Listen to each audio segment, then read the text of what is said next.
On the air, online, covering the Treasure Coast. Get connected with the Get Up and Go show. And now here's your hosts, Evan and Bonnie.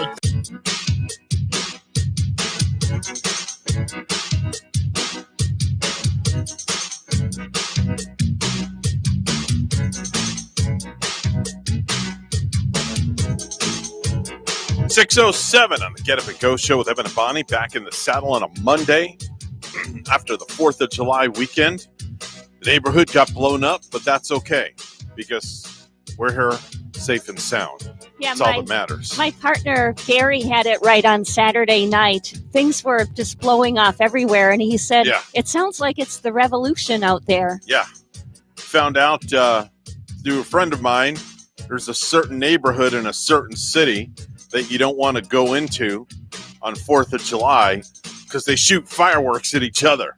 I'm not going to say what city it is or what neighborhood it is. Is that like in a big city like New York City, of course, or Tampa Bay? I'm not going to divulge that information. It could be a city right around here. But I'm not going to divulge that information.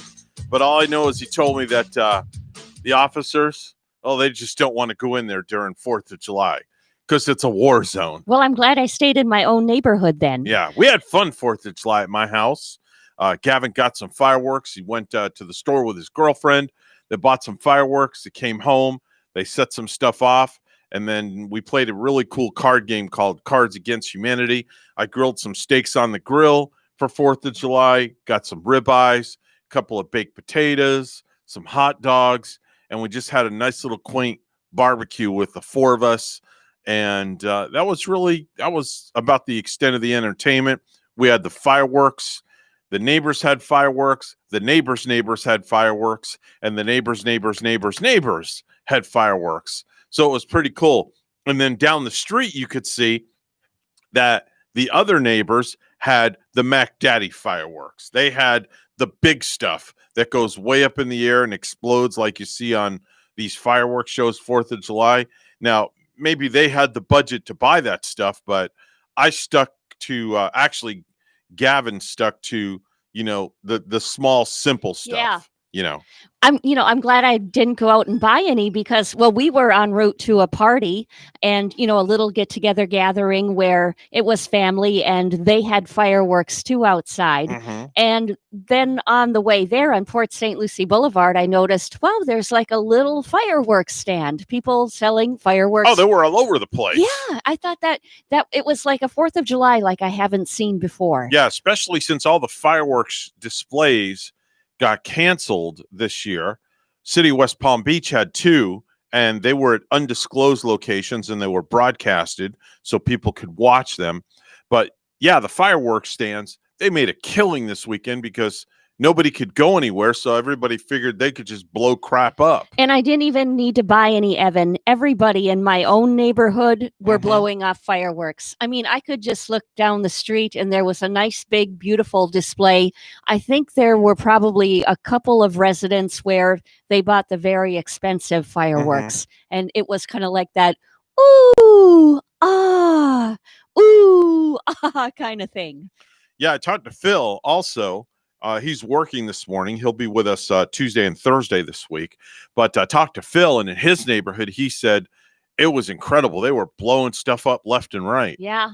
I even saw my nephew even had this one where he was showing the little bitty kids who were, they had to stay by the house, of course. But he was holding this bird firework where there were little explosives coming out of the tail of the bird. And he said, look, kids, the bird is going to the bathroom. Interesting. It was just like a different kind of firework that I've never seen before. Now, something I saw on the internet from a friend of mine, I don't want to say a friend, an acquaintance of mine. He posted a video, and I'm kind of a little ticked off at this video, and I'll tell you why. He posts a video of his son. Now, his son must not have been more than 7 years old, 8 years old, maybe 10. But it's a video of his son demonstrating how you light a match and light a firework. Now, I'm sorry, but that's stupidity at its best. Yeah, because Okay. those little accidents could happen. And I just wonder how many people went to the ER room over this weekend. I hope they weren't too busy there. I mean, it was those wood matches that you buy. They're about that long, and then you strike it on the side of the box, and then it lights, and then you light your firework. So he's filming his kid.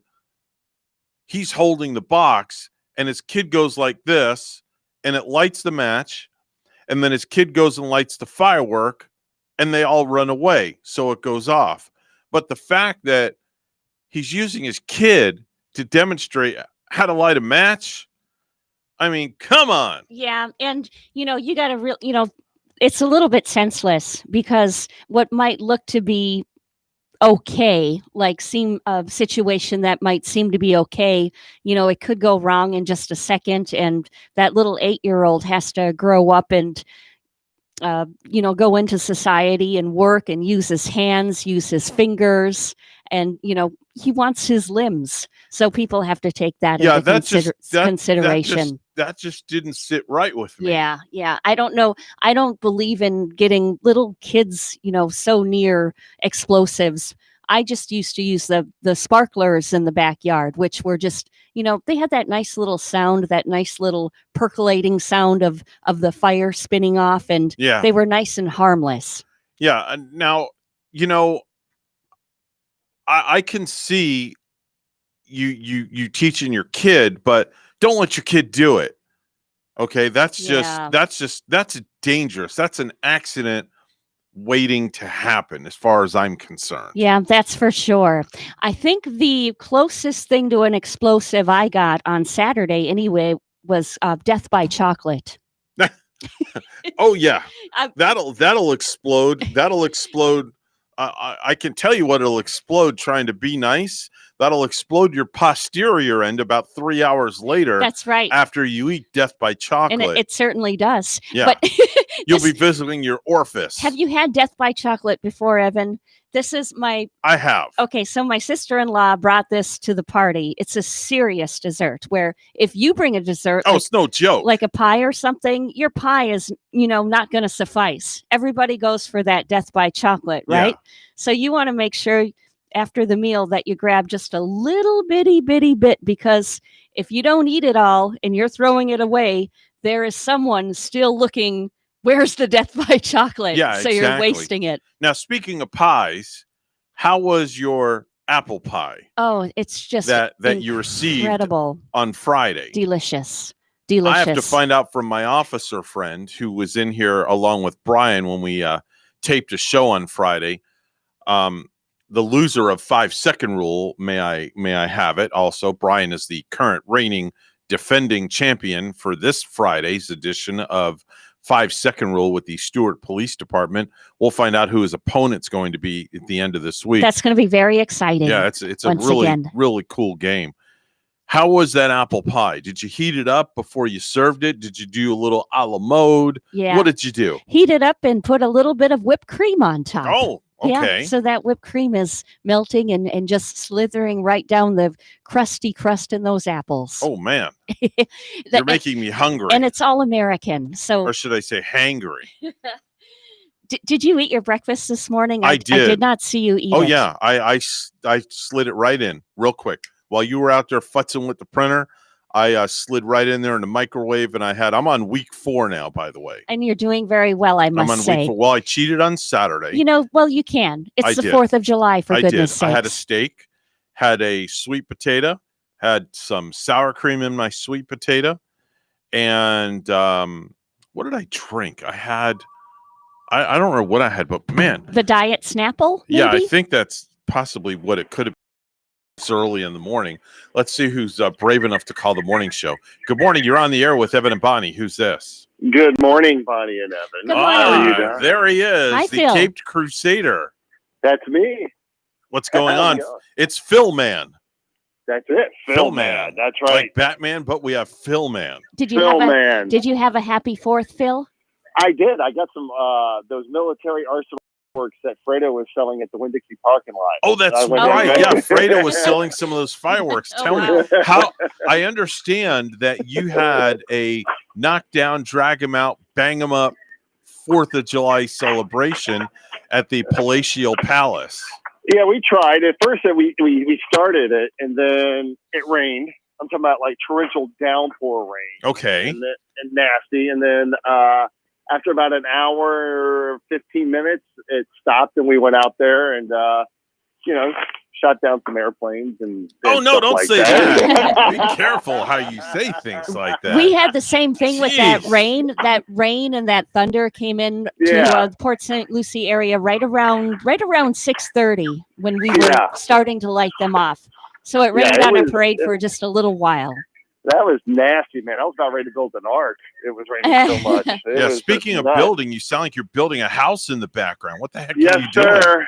Yes, sir. I won't say what I'm doing, but I'm doing it. Okay. Well, that didn't sound right. Okay. At least you're doing. Yeah, at least you're That's doing it. You're doing something. I'm doing something. I don't know what it is. But I'm So, doing how was your weekend? Did you guys do a little grilling at the Benfield compound or what? Oh, absolutely. We just did some hot dogs and hamburgers. And Okay. Then, the neighbor brought that corn. Oh, the corn casserole. Oh, Yeah, the corn casserole, which is like eyes roll back in your head. Goodness. wow. Oh, okay. Yeah. We You got it. We had the Bubba All right. burgers. Bubba burgers at ours. Have you ever had All right. those? Bubba burgers? Wow. Yeah, a long Phil, time Phil, ago, yeah. I'm gonna put you on hold 1 second. We have another call coming in, so hold on 1 Okay. second. There we go. Hi, you're on the air with Evan and Bonnie. Who's this? This is George. What's up? Hey, George. Good morning. How you doing, buddy? I'm doing good. How can we help you this morning?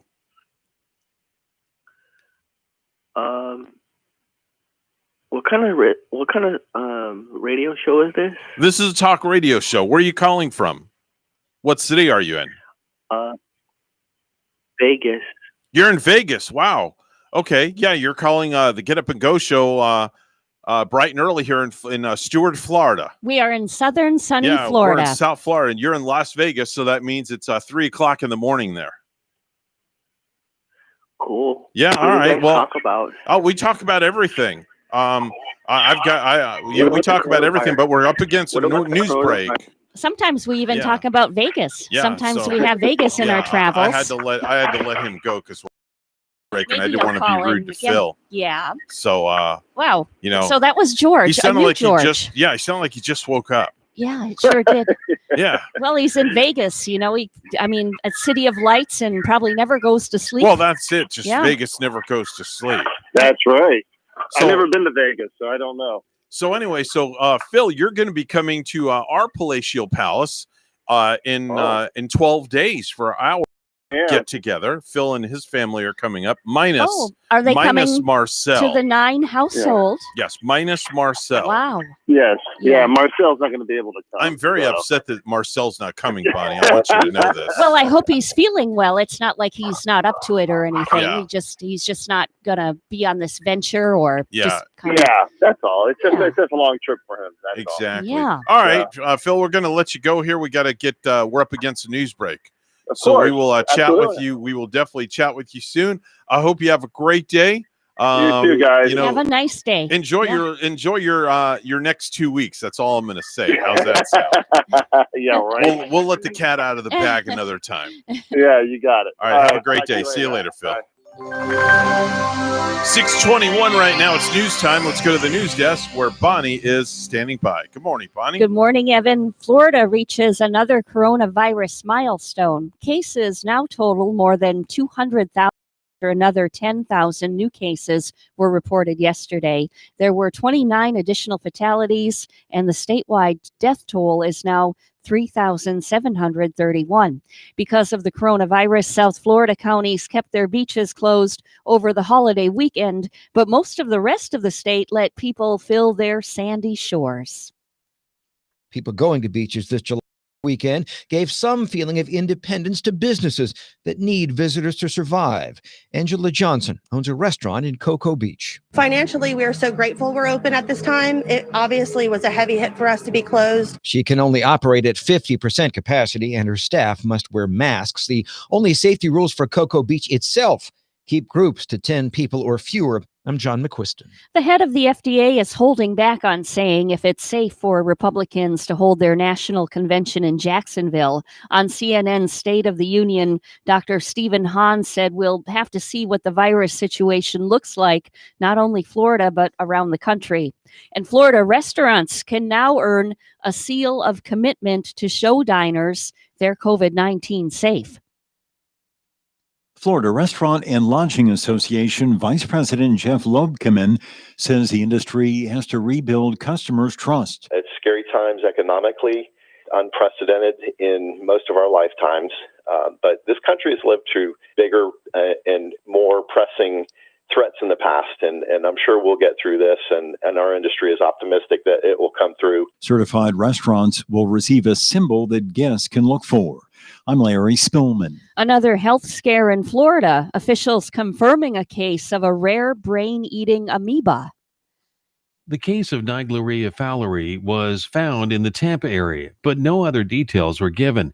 Infections of the single-cell organism are rare, with only 37 reported in the Sunshine State since 1962.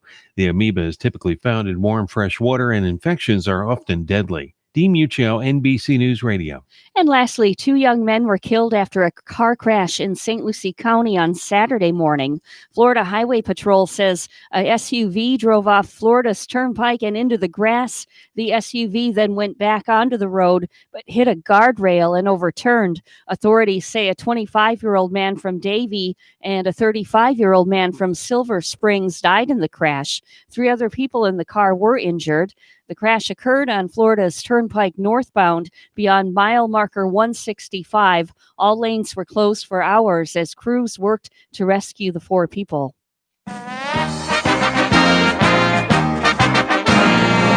The Washington Redskins and Cleveland Indians both issued statements Friday suggesting they may finally change their names. Various groups have been pressuring them to do it for years. Now, last Thursday, FedEx asked the team to change its name. They pay the Skins $7.6 million a year for the right to call their stadium FedEx Field. Then Thursday night, Nike took all the team's gear off their website. Then Pepsi jumped on the pile. On Friday, the team issued a statement saying they would conduct a thorough review of the situation, and Coach Ron Rivera said the issue was of, quote, personal importance to him. Our news time, it's 6:24. Weather and traffic together are next.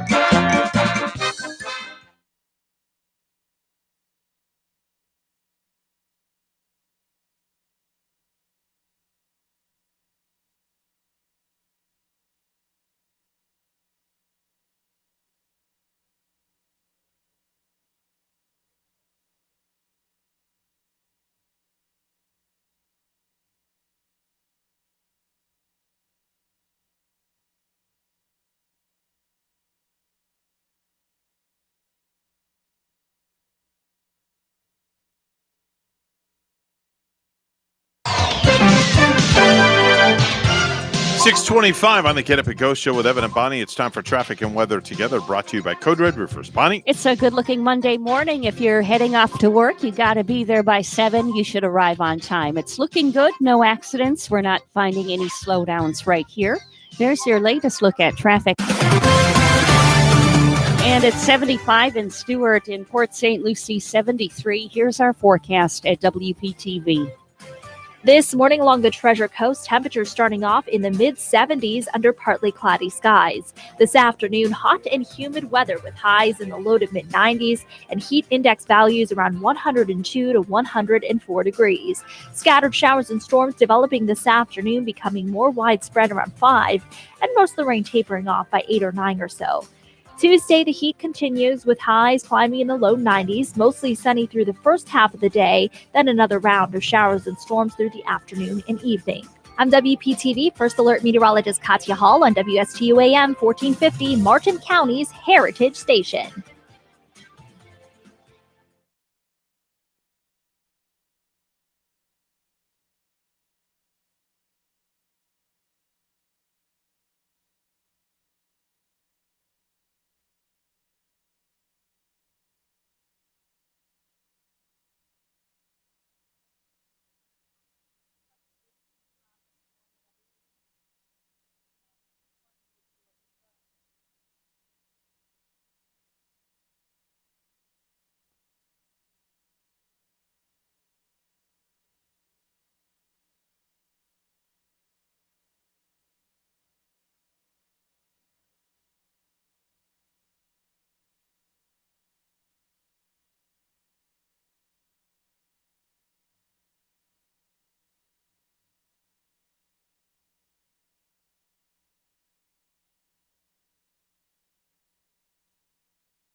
The Get Up and Go Show would love to hear from you live on the air. Give us a call at any time. Now let's get back to the program. Here's Evan and Bonnie. Move over, Barbie. In 2020, there's a new doll that's taking over the toy aisle. Mattel introduces the Karen doll. She's middle-aged, she's white, and she's insufferably obnoxious. Just pull her string and hear what she has to say. Okay, I want to speak to the manager this instant.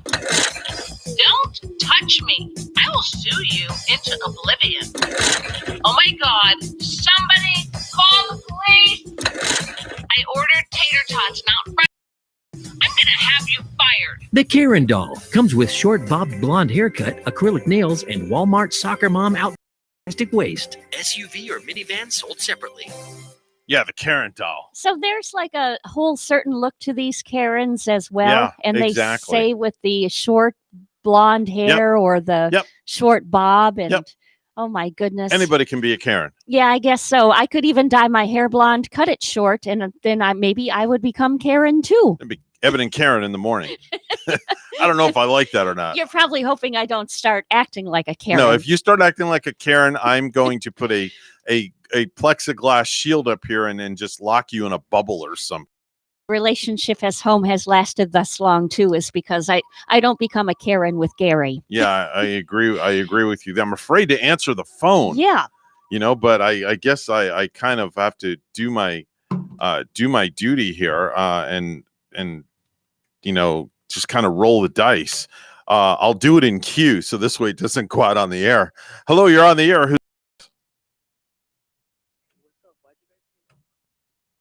I'm sorry. Okay. I'm not going to take this call on the air just because it's not pertaining to what we do. Oh, that's that friendly voice from Vegas. Yeah.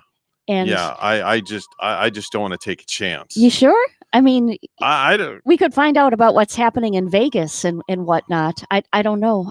We could take a chance on him. We've taken chances before. Yeah, but I got to be careful. We don't have a delay. Yeah, that's true. I just don't want to. I just don't want to take any chances. Yeah, he sounds harmless enough, but that's okay. Maybe we can talk to him off air and get to know him before we put him on air. It's time for viral videos.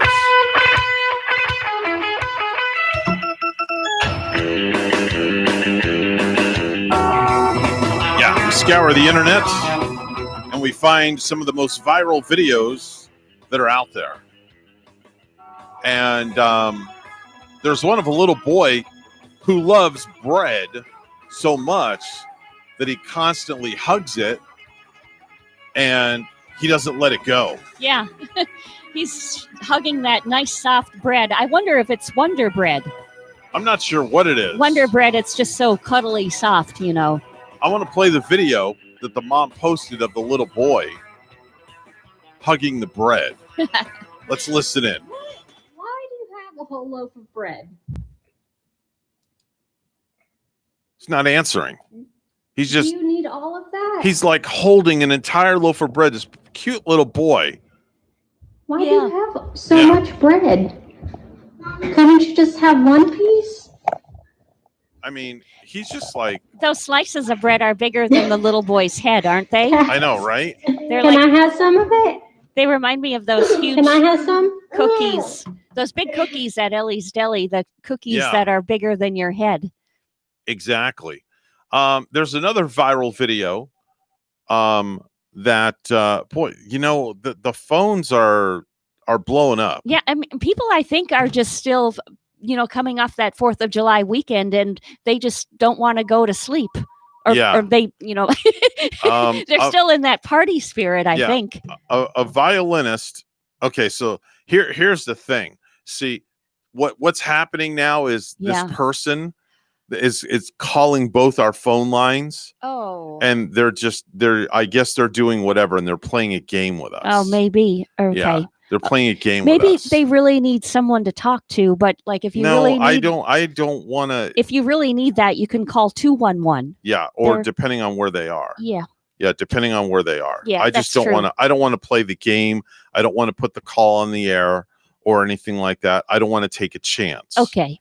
just, Do we I'd have rather a- be safe than sorry. Can we silent our phone at all so we don't have to be hearing that beep beep beep? No, beep, beep, beep? I'll Okay. just do what I got to do. All right.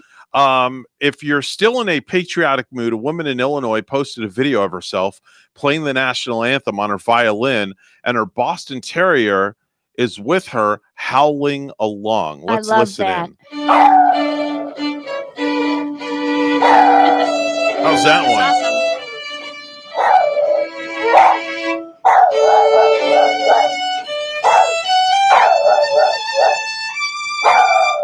Right?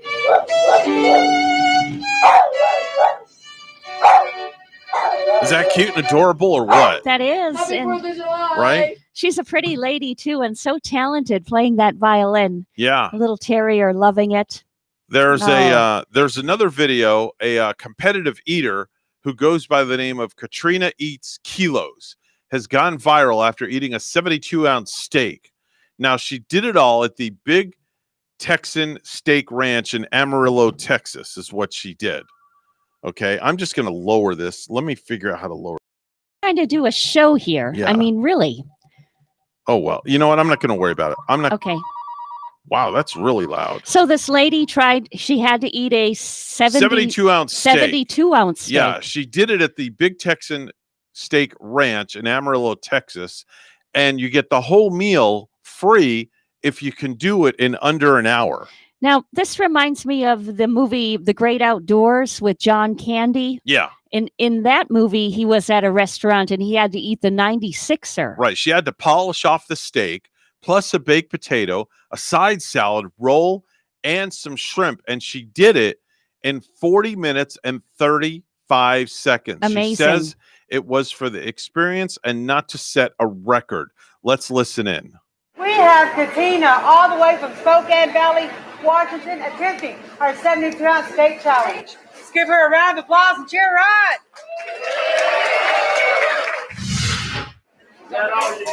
That's all I got. A roll. Ladies and gentlemen, she's got all of her steak down. She's got a baked potato left for 26 minutes. How about that? Did they have to? Ladies and gentlemen, we have a winner! I bet they had to like carry her out of the restaurant, her whole family. Was that Wouldn't you think- incredible? Could you imagine how your innards would be hurting after eating all of that? Yeah. Now, in the movie, Candy just had to eat the 96er steak. He didn't have to polish off all those sides like she did. Mm-hmm. He had to eat the grizzle and the fat that was left. and Bonnie, that was I'm really gonna gross. ask you for a minute here Yeah. to can you pull up just some showbiz news to chatter for a few minutes Oh, while yeah. I answer the phone off air? Yeah, I'm going sure. to let you kind of just take the reins for a minute so I can take care of business with Yeah. this person. Yeah. So would you do that for me, please? Just go go, right go ahead. right ahead. Okay, so we got like something to add to some viral videos. There was like this coronavirus insanity over the weekend. 4th of July celebrations. Many celebrated the 4th of July by staying away from crowds. And that definitely wasn't the case everywhere, including a spot in Michigan that went viral for a huge party. And a new study found people who are fans of apocalyptic movies are actually coping better with the pandemic than others. So here's a little round of coronavirus insanity. Yes, many people celebrating the 4th of July, staying away from the crowds. Well, there's a video showing tons of people all packed in tight with no masks at Diamond Lake in Cass County, Michigan, that went viral and eventually just went viral. And, so this was a crowd enjoying the fireworks with no masks. I don't know, Evan, would you like to be in that kind of crowd during the 4th of July? But I'm going to answer this other line right now. But it's okay. I mean, I'm not putting anybody down for being in the crowd, but it's just like a huge video online that's viral if you want to see the folks partying in Diamond Lake in Cass County, Michigan. And there was a story too of a woman who spent thousands of dollars to look better on Zoom, and she said that it was worth it. So let me see if I can find the story while Evan is getting to the bottom of things on who our mystery caller is. Let's see, over the course of 5 weeks during the coronavirus lockdown, Georgia Marantos changed everything about her look, from her wardrobe to her makeup to her hairstyle. Marantos, a 50-year-old tarot card reader and energy healer who lives on the Upper West Side, tells the Post she wanted to step up her game before launching her YouTube channel. So she reached out to Alexandra Suzanne Greenwald, age 45, a stylist who came recommended by a friend and who specialized in on-camera looks for a digital glow-up. Greenwald, who runs her own Manhattan service called Alexandra Stylist, she was charged thousands of dollars for 4 to 6 weeks. So she got like this truly comprehensive makeover, which doesn't include the price of her new clothing, makeup, hair, and maintenance. And let me see if I can show it on our Facebook. There's a little before and after picture of the lady. Oh, wow. Okay. Very cool. Oh, wait. I saw just that. But did you see it? But I've seen that story, though. Yeah. She wanted to do just like this little YouTube thing. So Yeah. she did spend thousands of dollars on her upgrade. Yeah. And it is an actually nice, clean improvement. Yeah. By the way, I Yeah. figured out what's going on here. Okay. Because see, they can't pull one over on me. There's some people that are crank calling the radio station, and they're doing 3-way calling because I caught on to what they were doing. Oh yeah. Maybe kids. Are they? Yeah, like there's a bunch of kids doing a little. There's a fun- bunch of kids, so I'm not going to answer these calls. Yeah. From these kids. I wish I could read the caller ID. It's a 212 area code. And it ends in 0019. 212 area code. Yeah, so I'll figure it out. I'm going to go off air for a Okay. minute here. New York City is a 212. 212, 646, and 332 are area codes in the North American numbering plan for most of the borough of Manhattan in New York City. Yeah, exactly. So Well, I mean, I'm upset that they're crank calling us. However, it's nice to know that our Facebook reaches so many areas Yeah. to get to get different kind of these are characters just- involved. I don't know. I guess now they're calling us from a 702 number. Oh, yeah. So it's it's crazy. Yeah, maybe we should just People have nothing better to do. we got to get Phil over there with one of those mean explosives, and maybe No, we can- don't say stuff like we that. can blow up our phone. Is No, we what don't I'm wanna blow the saying. phone I up. don't want to blow No. it any. I'm just maybe the phone. No. I mean it's just it's an object, Evan. Yeah, we- and we can get a new phone. Well, we can, but Craig wouldn't like that, the engineer. No, he wouldn't like that too much. I guess he would Yeah, not. he wouldn't like that too much. Yeah. That wouldn't be a good thing. I don't know. Why are they picking on us this morning? I don't know. No, it's just like, hey, come on now, kids. We're trying to do this show here. That's all right. And where are your moms and pops Yeah, at? where are your parents at? Do they know Yeah. you're up this early in the morning wherever you're calling from? Didn't you get your breakfast? Didn't they get up and feed you your breakfast? Yeah, exactly. I know when I have kids in my home, they're up eating eggs and toast Yeah. Yeah. and waffles. Yeah, exactly. Exactly. I wish there was a way I can put both these lines on hold, but I guess not. Yeah, It's not like the old days where they had the old phone system. Well, maybe Remember the Evan- old system? You Oh, pick it yeah. up and then you press the hold button and it puts it on hold. Yeah, wasn't that fun? So yeah, or you hit. Remember at the coast we had the Tello system, and you hit the word "busy all," and it busied all the lines as one. Yeah, we had that magic technology to do that. You think this technology would be better now? Yeah, you think it would be? You think it would be? Maybe I should don't let know. him call G up at our sister station. Why don't you answer it and give them their number? Yeah, here's a better station to call. Give them a call 340-1519. G would be a little ticked off at me, wouldn't he? These kids supposedly they're from borough in Manhattan too. Isn't that the rich part of New York City? I don't know. I don't know where The these rich kids are from. little rich kids. Yeah, they calling can us? call all they want. It doesn't bother. Doesn't bother. Anyway, did you know 73% of Americans are proud of our country for our achievements in sports? But maybe not this year, though, Bonnie, because sports has been taken away.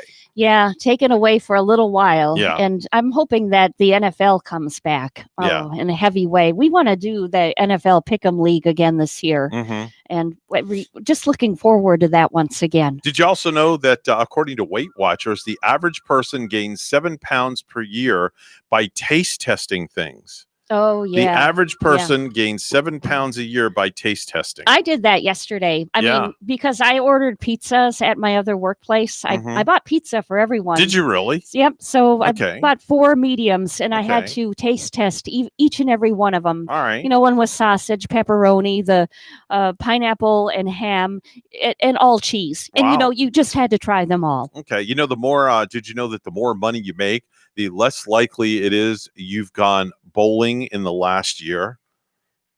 Is that so? Yeah. So the richer you are, I don't know. It just the says, less you it tend says to the bowl? more money you make, the less likely it is you've gone bowling in the last year. So if you make a lot of money, that means that you haven't really gone bowling, so to speak.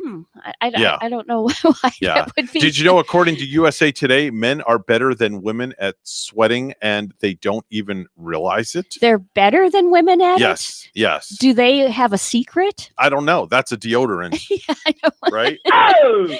Had to throw that in there. Did you know 66% of adults say they use a piggy bank, even though they're initially designed for kids? 66% of adults use a piggy bank. Well, I have a piggy bank too, Evan, but Okay. they're actually paper plastic bags. Okay. So I do have, like, in a sense, I do have a piggy bank too. And Right. I counted my piggy bank. Did you really? Recently. Yeah. Wow. Okay. I have a nice amount of money I've saved up in change. I've been saving the dimes in one bag, and then I save dollar okay. bills and fives in another bag. Okay. And those are my piggy banks. All right. Did you know that throwing out unused food costs the average family almost $2,300 a year? Yeah. Wow. Yeah. That's an astounding figure. There's so much waste, isn't there? Yeah. Yeah. Did you also know that it was once commonplace, but thanks to technology, you never hear a busy signal? Never. You hardly ever get a busy signal anymore when you call somewhere. Mm-hmm. And isn't a busy, I compare a busy signal to seeing the blue lights in the back in your rear view mirror. Yeah. A busy signal just gives me that. It just doesn't give me a good feeling. Mhm. It's just like if you see a police car with the blue lights in back of you, it gives you that same shiver me timbers kind of feeling. I don't get nervous. No? My daughter's a cop, so Yeah. I don't really have nothing to be scared of. I abide by the law when I'm driving. I don't get so nervous, but maybe if there is one in back of me with the blue lights on, Mhm. I get that alarmed Yeah. feeling. Did you know, according to Reader's Digest, men use over 95% of the clothes they packed while on vacation, but women only use about 60% of them Yeah. that they packed. That's me too. Now, I will say this much. When Rachel and I went on our cruise, Mhm. we packed so much stuff. It was ridiculous. And we only wore like literally 1/4 Yeah. of the items. Yeah, and I bet Rachel packed all of the gorgeous dresses, the shoes. No, not different really. I'm the skirts. one that overpacked. You are. Oh, I took like 6 sport jackets, 7 pairs of dress pants. You diva. I took way too much stuff. Yeah. Way Did too you much bring your stuff. own tailor along too? Probably I should have. 6:47 right now. It's time to head on over to the news desk where Bonnie's standing by with the headlines. Good morning, Bonnie. Good morning to you, Evan. And Florida reaches another coronavirus milestone. Cases now total more than 200,000 after another 10,000 new cases were reported yesterday. There were 29 additional fatalities, and the statewide death toll is now 3,731. Florida restaurants can now earn a seal of commitment to show diners they're COVID-19 safe. Florida Restaurant and Lodging Association Vice President Jeff Lobkeman says the industry has to rebuild customers' trust. It's scary times economically, unprecedented in most of our lifetimes. But this country has lived through bigger and more pressing threats in the past, and I'm sure we'll get through this, and our industry is optimistic that it will come through. Certified restaurants will receive a symbol that guests can look for. I'm Larry Spillman. Another health scare in Florida. Officials confirming a case of a rare brain-eating amoeba. The case of Naegleria fowleri was found in the Tampa area, but no other details were given. Infections of the single-cell organism are rare, with only 37 reported in the Sunshine State since 1962.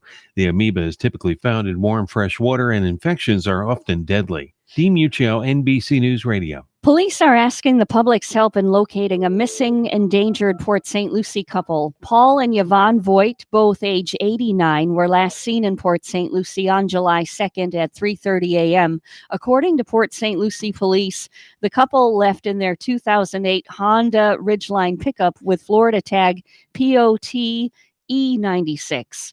Possibly en route to Wisconsin. During their travel, one out-of-state contact was made with the couple on the 4th of July, but their cell phone was shut off. Police said their credit card was last used in Dayton, Ohio, but their last transaction was Sunday afternoon in Indianapolis.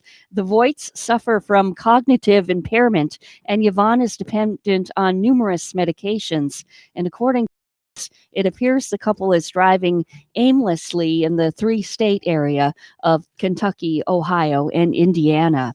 And anyone with information as their whereabouts is asked to call 911 or the Port St. Lucie Police Department at 772-871-5001. And lastly, 2 young men were killed after a car crash in St. Lucie County Saturday morning. Florida Highway Patrol says a SUV drove off of Florida's Turnpike and into the grass.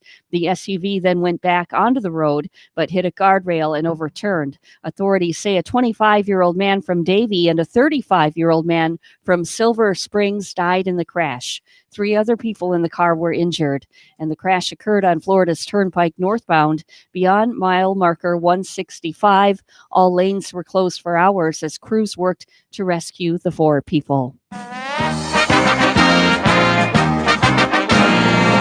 The NHL and NHL Players Association have agreed on protocols to resume the season, but are still negotiating an extension of the collective bargaining agreement. That agreement would have the Stanley Cup Finals in October, joining the NBA Finals at that time. The NFL also hopes to be playing its season. Our news time is 6:51, and weather and traffic together are next.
.652 the time on the Get Up and Go show with Evan and Bonnie. It's time for traffic and weather together.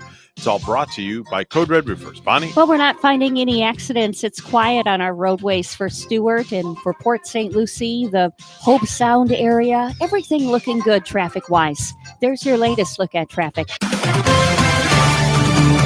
And it's 74 in Stewart. Here's our forecast at WPTV. This morning along the Treasure Coast, temperatures starting off in the mid-70s under partly cloudy skies. This afternoon, hot and humid weather with highs in the low to mid-90s and heat index values around 102 to 104 degrees. Showers and storms developing this afternoon, becoming more widespread around 5, and most of the rain tapering off by 8 or 9 or so.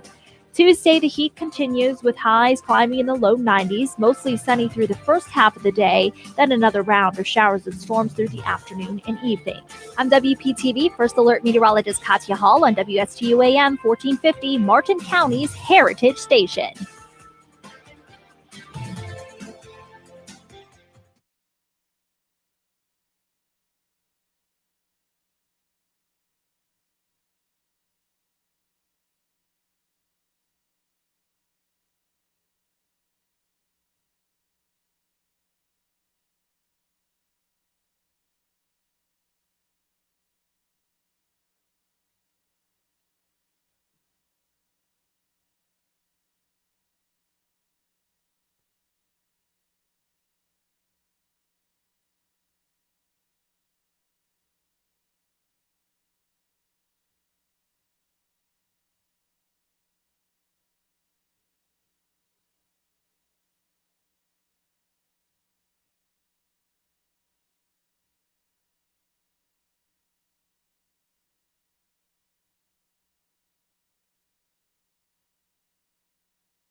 You're listening to the Get Up and Go Show with Evan and Bonnie on Martin County's Heritage Station, AM 1450 WSTU. Now let's get back to the program with Evan and Bonnie. 6:57 on the Get Up and Go Show. Hour 1 down. We got 2 more to go. We're going to be talking to the Martin County Superintendent of the Schools, Lori Gaylord. It's going to be joining us in the 8 o'clock hour. We're going to get an update from her on what's happening. But coming up later this week, Bonnie, these guys are going to be here. I want to play a little snippet of it, and then I'll tell you exactly who they are. What the world needs now is love, sweet love.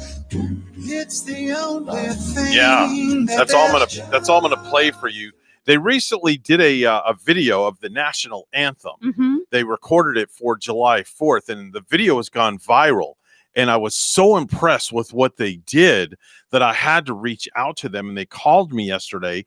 And the whole entire group, all 5 or 6 of them, are going to be on a Zoom call with us on Thursday. So I'm really excited about that. I'm excited too. And you know what you played, the snippet you played just there, that was really sounding beautiful. Yeah, it's really, they're amazing. Yeah, that harmony with them. Yeah. Now, are they a famous group? I think, are they that famous group that I hear every Christmas time? No. Okay. No, not at all. All right. So you can't give any more hints about Can't give where any more they're hints. from, or They're called Seventh Element. That's all I'm going to tell you. and I like the name. They're called Seventh Mhm. Element, and that's it. Yeah. They're not local. One of them is. One of them lives in West Palm Beach. The others live in Orlando. They're a gospel group, Oh. but they tour all over the place. Yeah. And when I heard the harmonies, I was like, wow, I have to get these guys to sing the national anthem at the stadium. That's going as to be well. beautiful. When do you think they're going to perform that sort of thing at the stadium? When do you think they're going to be able to come for a live performance? I'm not sure. Just like when they get back and running again, and you just want to get them fellas there, right? Yeah, definitely. Are they all a group of all males, all men in there? Are any ladies included? No, or- it's all guys. All guys. Yeah, it's all guys. They sound wonderful. Yeah. I was really impressed. Yeah, Mhm. definitely so. We're coming up at 7 o'clock here at WSTU Stewart. We're Martin County's Heritage Station. The news is coming up next. And then more of the Get Up and Go Show with Evan and Bonnie. So don't go anywhere. Don't touch the dial. Entertaining radio is at its best right here for a Monday, July the 6th. Don't go anywhere, folks. The Get Up and Go Show will be right back after the news.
On air, online, covering the Treasure Coast. Get connected to the Get Up and Go Show. And now here's your host, Evan and Bonnie. .707 on the Get Up and Go Show with Evan and Bonnie. Hour number 2. It's going to be a really good show. Having a good time so far. Hour 1 down, 2 to go. We're just coming off that euphoria of the 4th of July weekend, and I think we're just still feeling very explosive. Yeah. I am anyway. I'm just feeling like a firecracker this morning. Well, you're always a firecracker. You're every a hard morning. fuse to put out. Well, I'll admit, last Monday I was feeling much tired right around this time. Okay. More than usual. All right. But I'm glad to be feeling good because I have to go to my other gig and, just kind of make it through the day and You make got it some through massages. the afternoon. You got some massages to do, huh? I've been enjoying that lately, too. We've been getting a lot of business lately, too, Okay. and just meeting a lot of nice people, really, during the massage. Usually you do. Yeah. Sometimes you feel kind of like you're a therapist when you're giving massages, right? You do, and you're so glad, that you can help them out. I had a lady come in with a lot of tight knots in her trap area. Yeah. This unit The right here. trapezius muscles. Absolutely. You have Right. that right on target, Evan. Right. And that lactic acid likes to build up in there is what it is and make those little knots. And when you get a massage, we kind of work that out a little bit. And that's why we tell you to drink a lot of water afterward to flush it out of your system. All right. Very therapeutic. Why is water so good after you get a massage? Let me ask you that. Yes, because the lactic acid that builds up in your muscles and that we work out, that little knot you feel, that tightness. Yeah. We work hard, whether it be with our elbow, with our thumbs, our forefingers, however we can work that out. Right. That lactic acid starts to flow through your system. Okay. And then it's like a toxin that's in there floating through your body. So you want to drink the water to get that out. to Really? leak I that never out. knew that. Yep. Fascinating information. News on the radio. Happy birthday. Happy birthday. Happy birthday. Time for birthdays, anniversaries, and back in the day. Oh, you know And what? we'll start with you first. I forgot. I think Paul. Do you remember Paul? Of course, that was G's partner. Paul Stone. Yes, Paul Yeah. Stone. Or Paul Stone. Of course I do. I had forgotten that it was a 4th of July baby. Oh, wow. So he celebrated this weekend, and we want to say happy belated birthday to Paul. Wow. And he did mention it on Facebook how old he Okay. turns. And let's just Probably put it 40. this way: he's over 70. Really? Yeah. Wow. And, he is just like, wow. He looks like he's in just such great shape. Okay. Really, I always thought he was a nice looking older man. Okay. Yeah. And Paul, we just want to send out happy birthday to you. And we miss your radio voice. Wow. And we miss you, Paul. Okay. Yeah. We're going to wish Rachel a happy 45th birthday. Rachel. Oh, We're, now are you putting a dark note on her Monday morning? Yeah, there's, let me think how many more days. You keep giving out that age. 17 more days. I don't know how you get in the house at night when you keep 17 more days. She must be getting over it by now, though, Yeah. about the age reveal and just kind of warming up to the fact that she will be, I'm not going to say it that age, but Yeah. that age. 17 more days. Put it this way, she's going to be, like I said, Paul's over 70. She's going to be over 40. Wow. Yeah. Okay. Very interesting. Chicks in their 40s are cool, aren't they? Yeah, chicks are cool in general. In general, yeah. And you're a cool chick. Oh, thank you. Hope you don't get offended by me saying that. I like to think so. Okay. Yeah, you're a pretty cool chick. I felt much cooler when I was Gary up. called me over the weekend. He did. Yeah, he did. Gary, he who? says, Gary, your other half. My better half. Yeah, he called me over the weekend. You know what he said to me? No. He said, Bonnie's a cool chick. I want to tell you that. Oh, wow. That's If you believe that, I'll tell you another one. It's nice that he did that. He didn't I did, call me. I I'm did just not kidding. know that. I'm just teasing. He didn't call me. I mean, But you are one cool chick. thank you. All right. Eva Green, 40 years old today. That's Vanessa Ives on Penny Dreadful. Kevin Hart is 41 years old today. Kevin Hart, the Kevin Hart. Yes. 41 years old today. Tia and Tamara Mowry, 42. That's sister twins. 50 Cent You know 50 Cent is In the Club, Yeah. right? Yeah. You know that song. I mean, 50 Cent. sure. He 45 does years old. 45 today? Yeah. Man, some of them rappers are getting up there, huh? Yeah. I wonder, like when they age more and more, are they still going to be doing the rapping? I don't know. You know, like the Stones are still doing the rocking. Yeah. Yeah. Jeffrey Rush, 69 years old today. That's Captain Barbossa in the Pirates of the Caribbean movies. Shelley Hack, 73, Forgotten Angel. Tiffany Wells from Charlie's Angels. Okay. Oh, yeah, I did forget about that Angel. And Yeah. why don't I don't even remember her. You don't? I remember, wasn't there Cheryl Ladd at one time? And well, of course, Jacqueline Smith, you got Kate Jackson, Farrah Fawcett, the original three. Right. But I don't remember this particular angel at all. So I guess she is one of the forgotten angels. Mm-hmm. Mm-hmm. Just not etched in my memory. I'm sorry. Yeah, exactly. No problem. That's all right. I mean, do you remember her? Was she blonde? No, brune, I don't remember. I don't remember. Asian? I don't know. don't remember. Okay. I definitely don't remember. I'm sorry. But I apologize. All we know is that they were all skilled with weapon and very, very tough. Yes. George W. Bush, 74 years old today. 74 years old today. Former President George W. Bush. Mhm. I like him. I do too. I really do. I got to say, I do too. Yeah, really I do. Fred Dreyer, 74 years old today. That's Sergeant Rick Hunter on Hunter. Burt Ward. You know who Burt Ward is, don't you? Your favorite, right? Oh, close. Batman? Robin. Oh, I Robin. thought Adam he was, West is Batman. You're right. Yeah, Adam West is Batman. You're right. Yeah, Adam West is Batman. Okay. So Burt Ward is the boy wonder, 75 years old today. So we still have Burt Ward and Adam West is still alive I too, hope I they believe. are. Yeah. I hope they are. Yeah. Is Adam West still alive? I believe so. I Okay. believe that he is. I hope mean, so. I could look it up, but I'm pretty Would sure. you really? I'm sure. Could Yep. you Google that for me, please? I will. I would like to know. I'm pretty sure that he's still with us. Okay. But Neil Beatty is 83. That's the greatest living character actor. You might also know him as Lotsa Huggin Bear in Toy Story 3. The Dalai Lama is 85 years old today. 85 years old today. Celebrating birthdays in the heavens. Della Reese from Touched by an Angel star. oh, I forgot that she had passed Yeah. too. Yeah. Mhm. And I liked her on Touched by an Angel. Mhm. Everybody did. Nancy Reagan celebrating a birthday in the heavens. Good old Merv Griffin. Boy, I remember Merv Griffin. Mhm. He's a creator of Jeopardy and Wheel of Fortune, and he also wrote the Jeopardy theme song. Oh, yeah. Sebastian Cabot. That name is that rings a bell. Sebastian Cabot.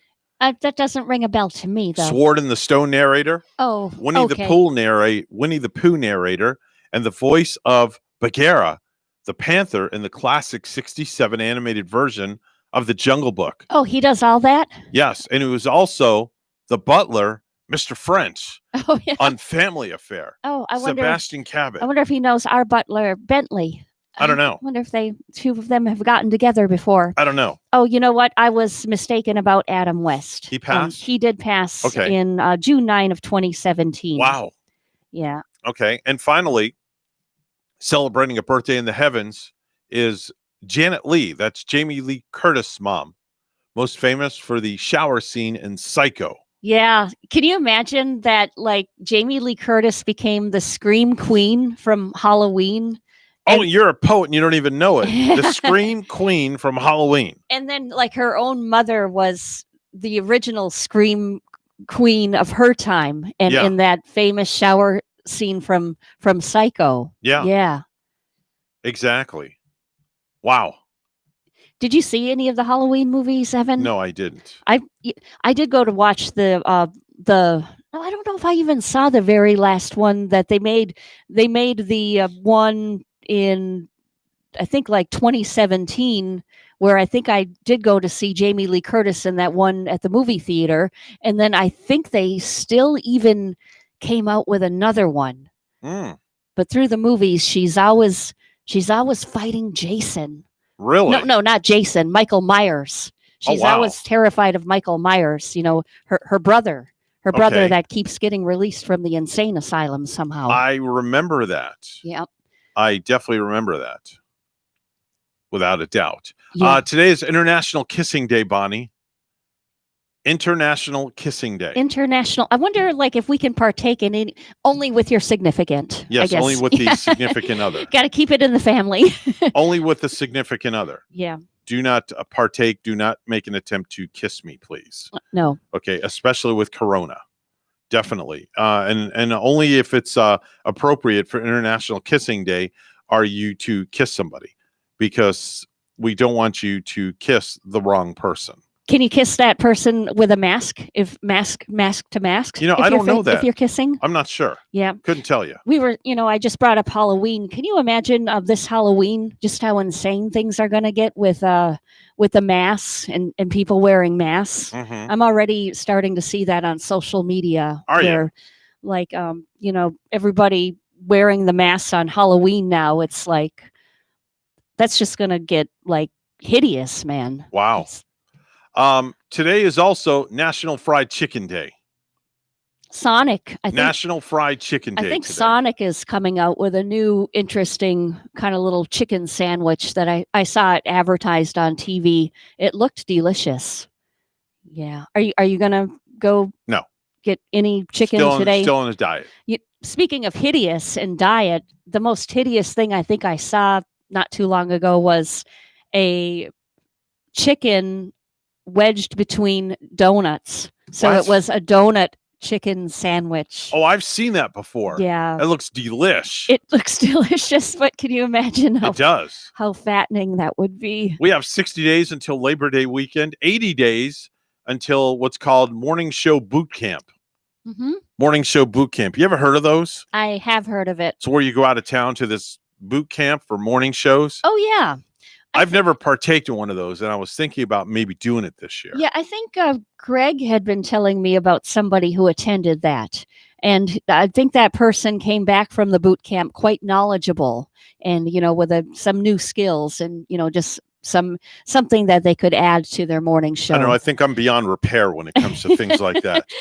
But you never know. It could be marketing too. And you never know the kind of new, neat people in the biz that you could meet. This is true. I wonder where Yeah. I wonder where it's going to be held at. I've always wanted to go to the convention. I think it takes place in Las Vegas, like the radio convention. This that one they have is every coming year. up September 24th and 25th.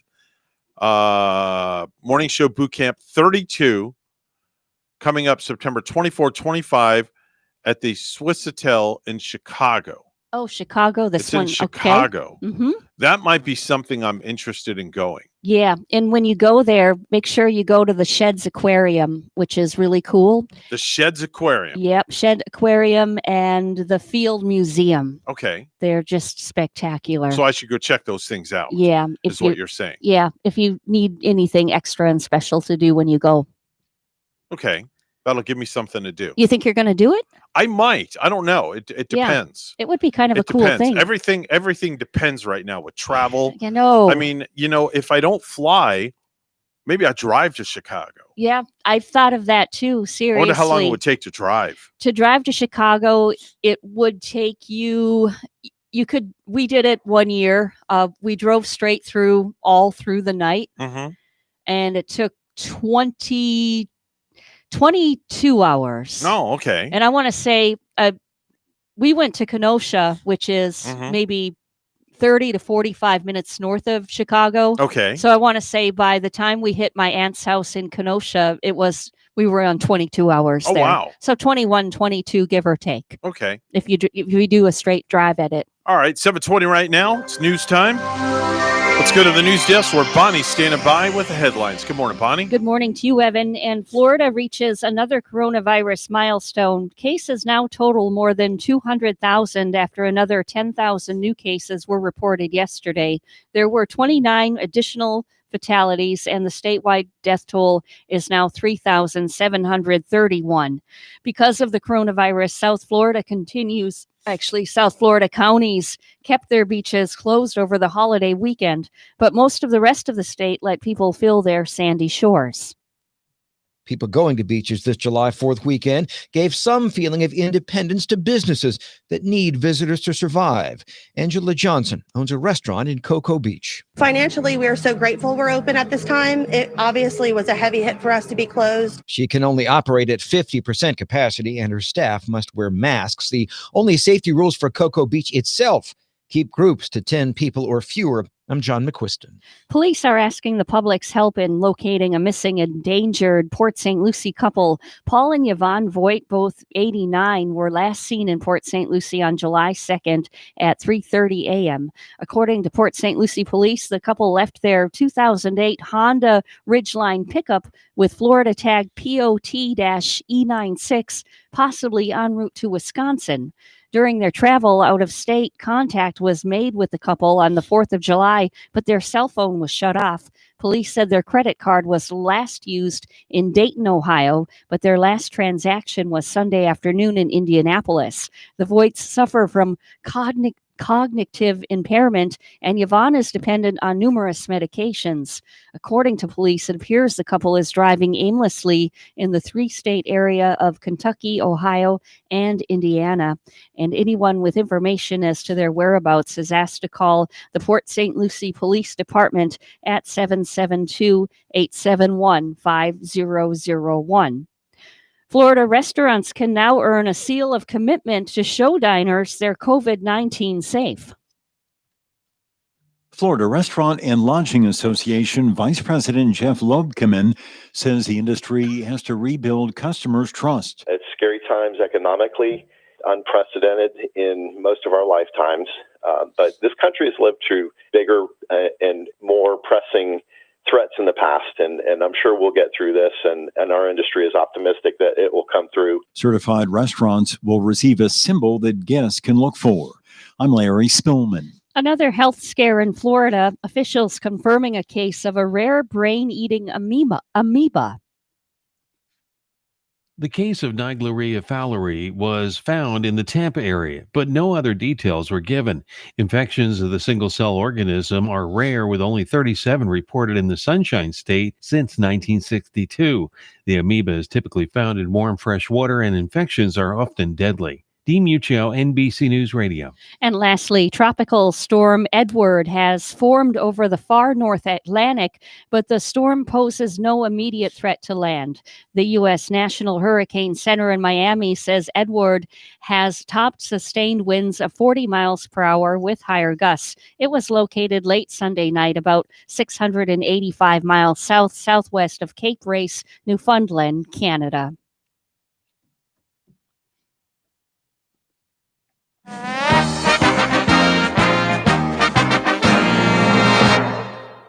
Coronavirus is hitting the Miami Marlins. Team president Michael Hill said that 4 of the team's 60-man player pool came back positive for COVID-19. Our news time is 7:25, and weather and traffic together are next.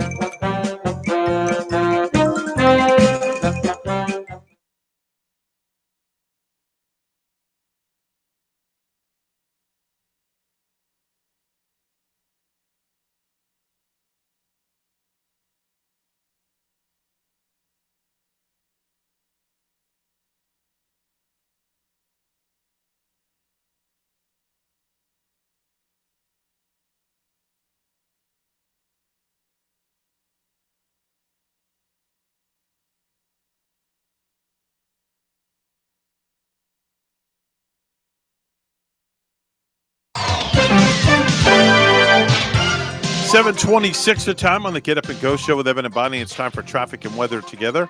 All brought to you by Code Red Roofers. Bonnie? No traffic accidents on this Monday morning, so if you're heading off to work, it should be a smooth ride. We're not seeing any traffic slowdowns. There's your latest look at traffic.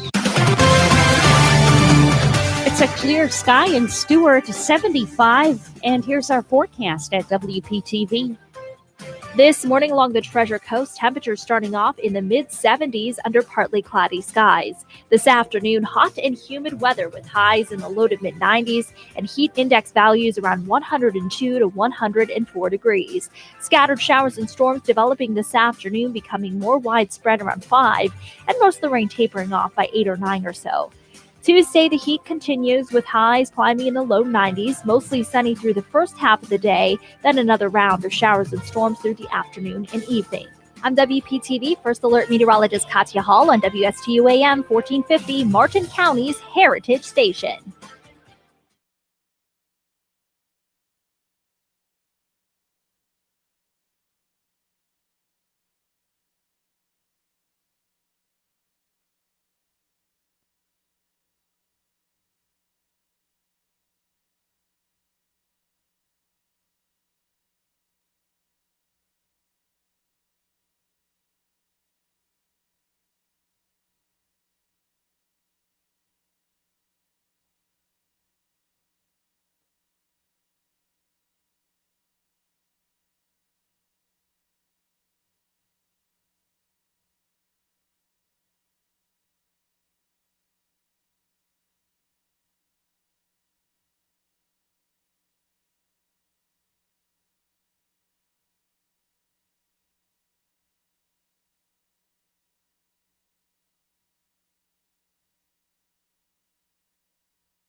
The Get Up and Go Show would love to hear from you, live on the air. Give them a call at any time. Now let's get back to the program. Here's Evan and Bonnie. If you're through with quarantining, going out just for the evening, not so fast. You're putting on a mask. Even if you're symptom-free, someone near you maybe might not be, so don't ask. You're putting on a mask. It sure beats just sitting on the couchy, trying hard to not appear too grouchy. Dr. Fauci. If you say I'll wear it later, it's that or a ventilator. Your last gasp. You're putting on a mask. You're putting on a mask. You're putting on a mask. Notice the scratch. Did you hear the little scratching sound there? It's like the 45 has a scratch in it. Yeah. And, I kind of like that sound. And Yeah. Evan, part of me wants to get a record machine and, A record? You mean like a Victrola? a Victrola, yeah, and play. I used to call it a record player, and just to play the 45s and the big albums once again. I have some albums in my closet, and I started a little bit of a collection once Did you? again. Okay. Yeah, and I had a nice collection going some years ago when I lived in central Wisconsin. Mhm. And unfortunately, I think I had Heart, I had Bruce Springsteen, all these Rush, I had all these great albums.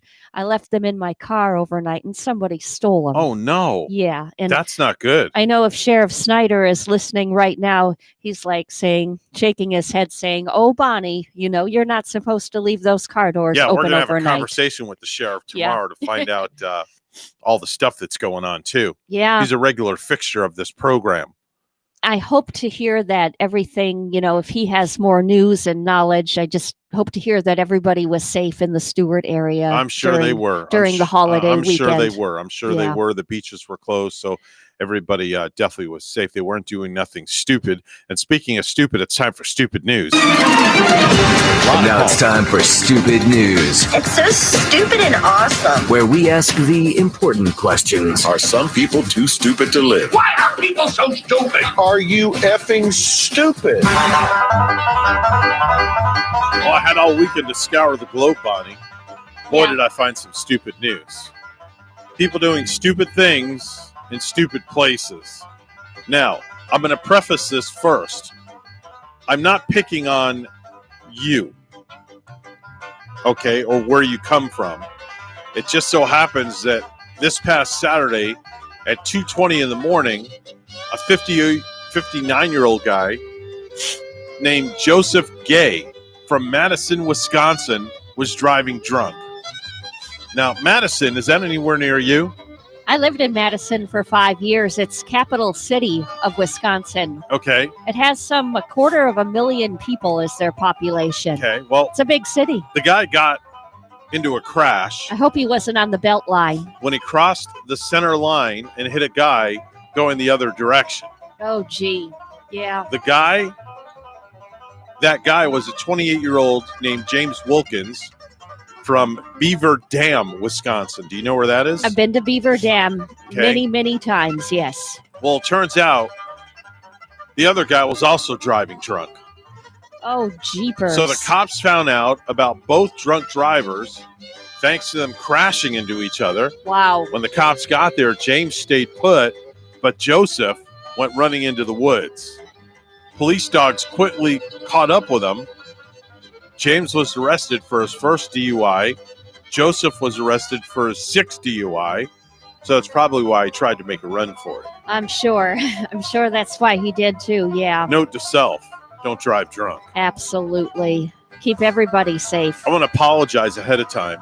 What are because you I have the apologizing? sniffles. Oh, And I'm sniffling because my allergies are really, really acting up this morning. you ever wonder if it's from that Saharan dust that has come through? I don't know. My allergies are really bothering me this morning. Now, I'm not looking for a call from Big Kitty again. No.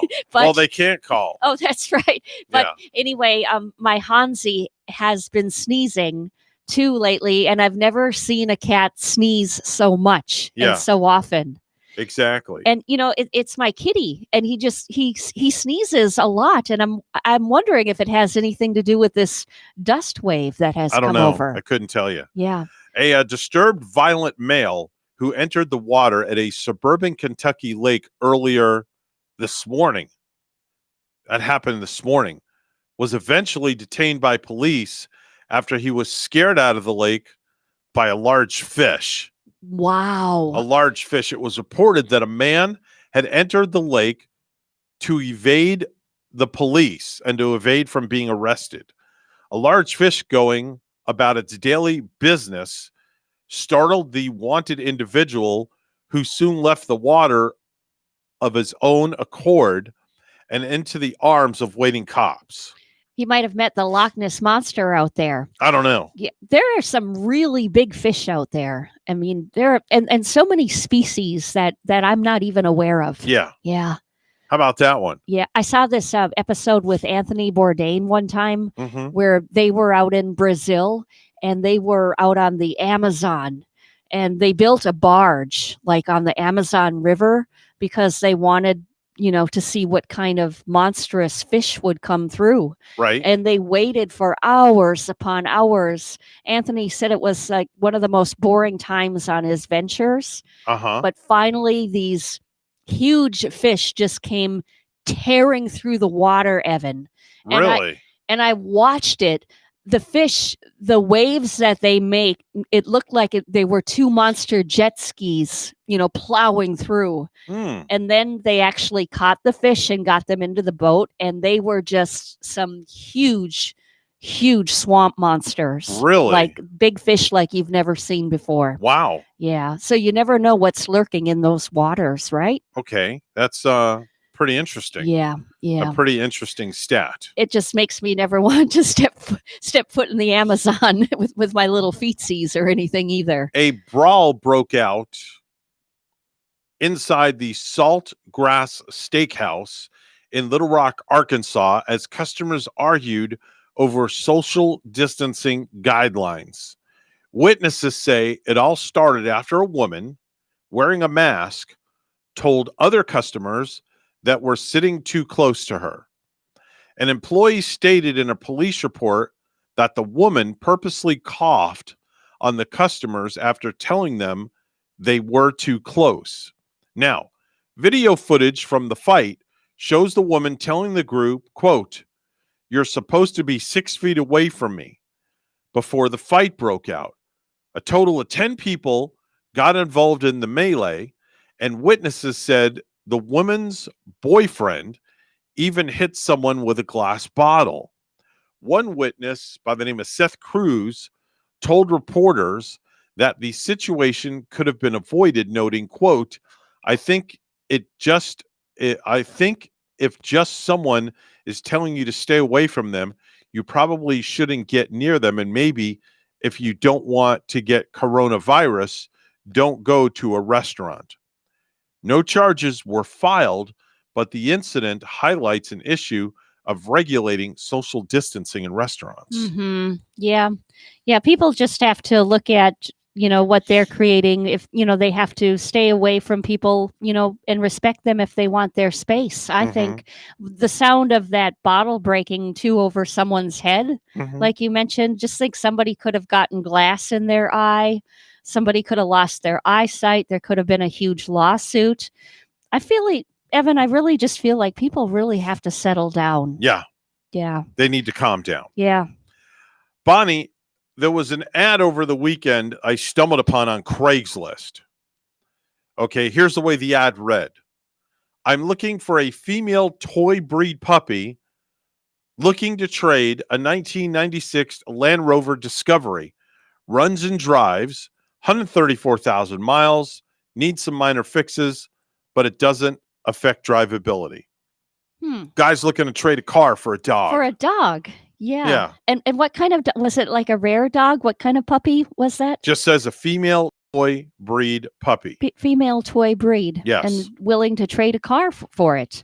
He has a car, a Land Rover, that he wants to trade for a female toy breed puppy. You never know why. It almost makes you wonder if he maybe lost a dog recently that was like toy breed, and I just think that's kind of strange. Yeah. Looking to trade a car for a dog. How's a guy going to get around? I don't know. Put a saddle on the back of that thing and ride it? Yeah, he can't. I don't know. Won't be able to take his dog for drives in the car. Hopefully he's got another one in the garage. I don't know. Students in Tuscaloosa, Alabama, who have been diagnosed with COVID-19 have been attending parties in the city and surrounding area as part of a disturbing contest to see who can catch the virus first. Yeah, that's highly stupidity. Disturbing. Yeah. Yeah. They put money in a pot and they try to get COVID at a party. Whoever gets tested for COVID first wins the pot of money. Now, I'm sorry, but that is stupidity at its highest I've ever seen it. Yeah. I mean, I guess I can see the college students, they might do something like this because when you're that young, I remember being that young, you were just so like, nothing can hurt me. You're so fearless. You're undestroyable, right? But they have to put into context that, well, do they have grandmas and grandpas? Do they have older aunts and uncles? Somebody that they could put in harm's way? And they should do some more studying at college and thinking about that one. Here's another one that ranks up there with stupidity and a waste of police time. A New Hampshire woman called police to inform them that a bird just ate a chipmunk in her front yard. Oh, my. She asked for police to come out and capture the bird and take it away to jail. Seriously, really? Really?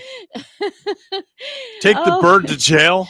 Well, come on. Maybe she was passionate about the chipmunks in her yard, and maybe she got sort of friendly with them, or some sort of thing. Excuse me. I have a police issue I'd like to report. My bird is eating a chipmunk in my front yard. Would you please come and take the bird to jail for me? You can't make this stuff up. No. Clip its wings while it's in jail too. Just throw away the key. Wow. That's some serious stupidity. Yeah. Let's go to Oregon, where an Oregon woman apparently loves her dog a whole lot more than she does her boyfriend. according to a release from the Cobb County Sheriff's Office in Oregon. Deputies say Melissa Morris, 38 years old, punched her boyfriend in the face twice because he left her dog outside in the rain. Oh, so he got a punch in the He got punched in the face punch in the jaw for it by the woman Yeah. because he left the dog outside in the rain. She wasn't happy about that. Yeah. Well, she's passionate about her dog too. So she took matters into her own hand I guess and so. she punched her boyfriend. Yeah. She sounds like a strong girl. And now he's in the doghouse. I guess so. Right? I guess so. Yeah, we'll be playing Who Let the Dogs Out later on today. Details at 11. Finally, a video of an incident shows a woman throwing a 3-year-old style temper tantrum. Yes, a video of the incident shows a woman. Okay, so a video of a woman throwing a temper tantrum of a 3-year-old before plopping on the ground in dissent is going viral. I just need you to put that on for now while you're in the building. That's all. The employee is heard telling the woman, referring to the face mask already dangling from her ear. Just temporarily while you're in here, and then you can take it off. I will not, the woman responds to the Costco employee before going on to say the mask requirement is your problem.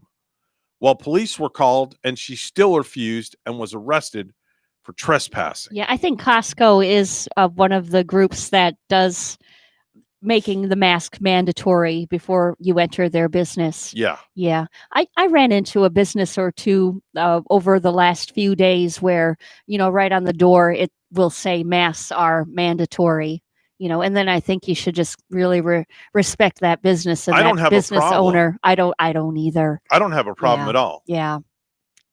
I don't have a problem. No. You got to, respect them and respect others too who might be wanting you to wear the mask. I don't have a problem with having to put a mask on once in a while. Want to say good morning to Dan, Michael, Thomas, and another Thomas. They're all watching us on our Facebook page. A lot of Thomases, Yeah. right? Thomas is a Yeah. popular name. And then over with G, we have Ray Thomas, Yeah. too, sporting the last name Yeah. Thomas. Yeah. And we had Mike Thomas Yeah. right here. Yeah. MT. Yeah. MT. MT. Yeah.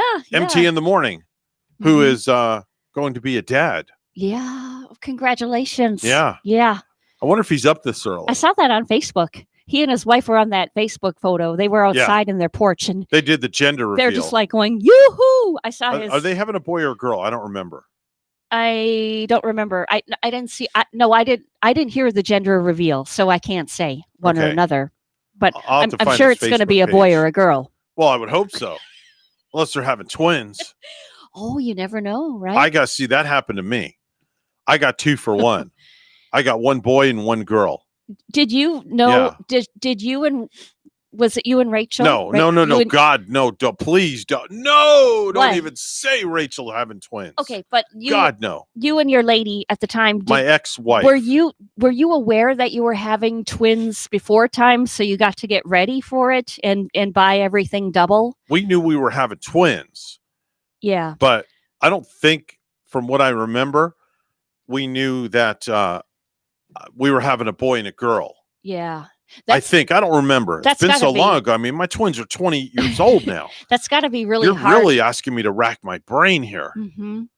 Like 28 years ago. Could you imagine having 3 kids or like quadruplets, which I which do. it would be I 4? do remember though the process of the twins being born because they had to come here via C-section. Wow. So I was in the OR room with my ex-wife, Wow. and they put up this curtain, and then you sit at the curtain like you're on the 50-yard line. Mm-hmm. So imagine like this mic stand is the curtain, right? And here's my ex-wife's head, and here's the lower extremity. So I'm like over here, and I'm over here. So then the doctor takes a scalpel, and they numbed my ex-wife. Yeah. And he takes a scalpel, and he goes like this, and then just goes across one slice. Wow. And I called it a meat cleaver. Wow. Yeah, they took a hook It looked and like a hook, That's what they and they do? went like that. And then all of a sudden, there's these like two little bodies swimming around in Mhm. two little sacks of water, Oh my. which is pretty cool. Yeah. So they take this little pin and then went like that. Do you like the way I did that sound effect? Yeah. If I could do it in. Nice. Like that. That's beautiful. And all of a sudden, all this water comes gushing out like the ocean. Oh, really? Oh, Yeah. wow. So that's you witnessed all this? Yeah, that's the sack. Uh-huh. So number one child is born. Haley's born. So I didn't get a chance to cut the cord, but that's all right. And then they hand Haley to me right out of the belly. Mm-hmm.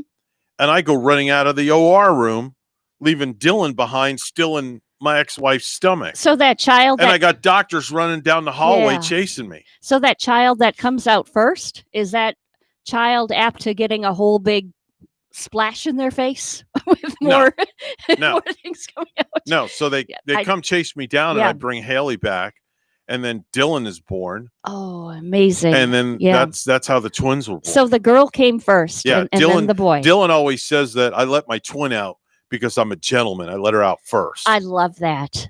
Little do we know that's yeah. not true. No, I'm just kidding. 7:47, it's news time. Let's go to the news desk where Bonnie.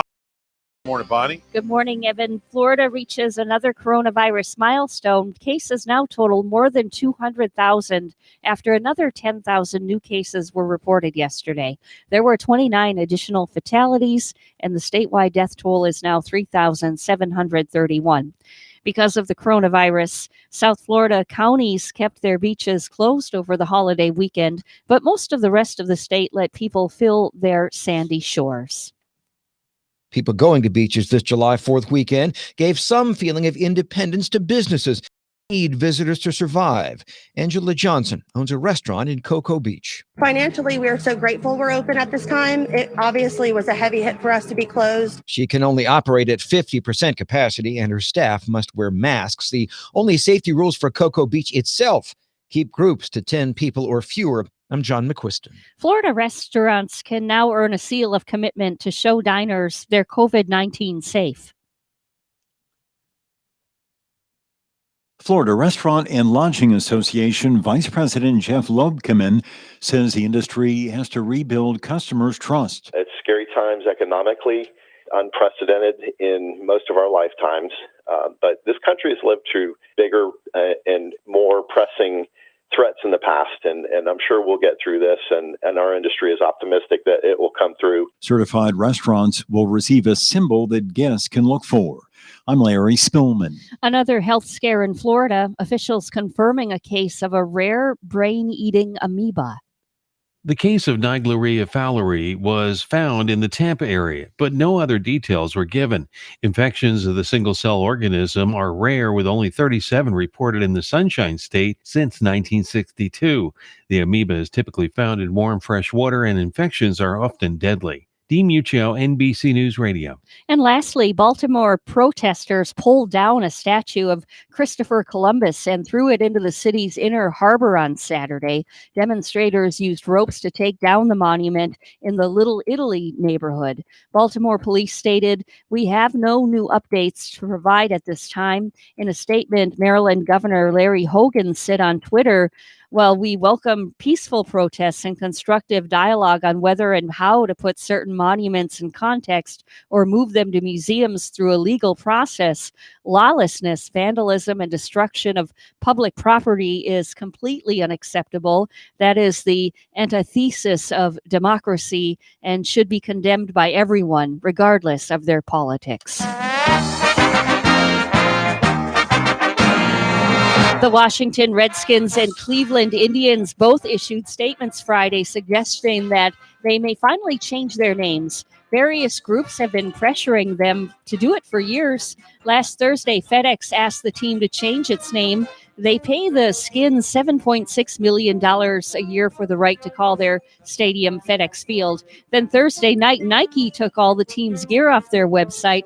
Then Pepsi jumped on the pile. And on Friday, the team issued a statement saying they would conduct a thorough review of the situation. And Coach Ron Rivera said the issue was of, quote, personal importance to him. News time 7:51. Weather and traffic together are next.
$7:52 the time on the Get Up and Go show with Evan and Bonnie. It's time for traffic and weather together. All brought to you by Code Red Roofers. Bonnie?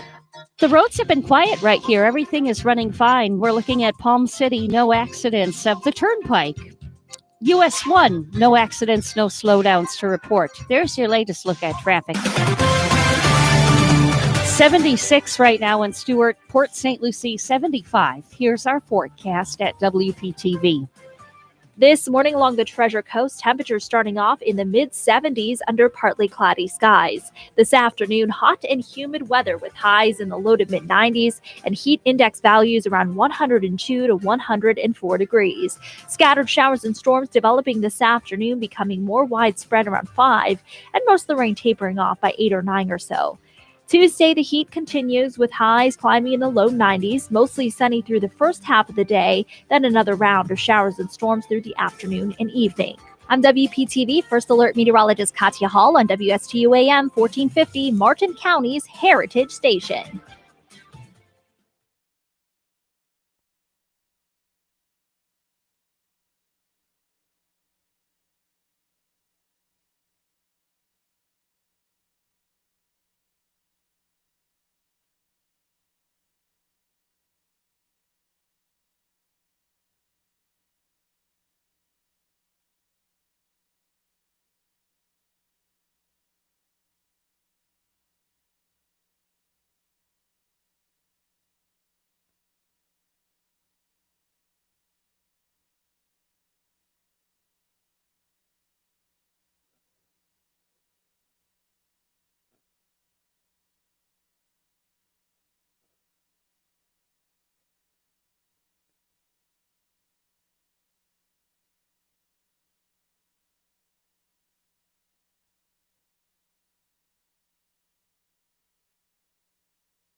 If you have a suggestion for the show, we would love to hear from you. Send us an email to WSTUmorningshow@gmail.com. Now let's get back to the Get Up and Go show.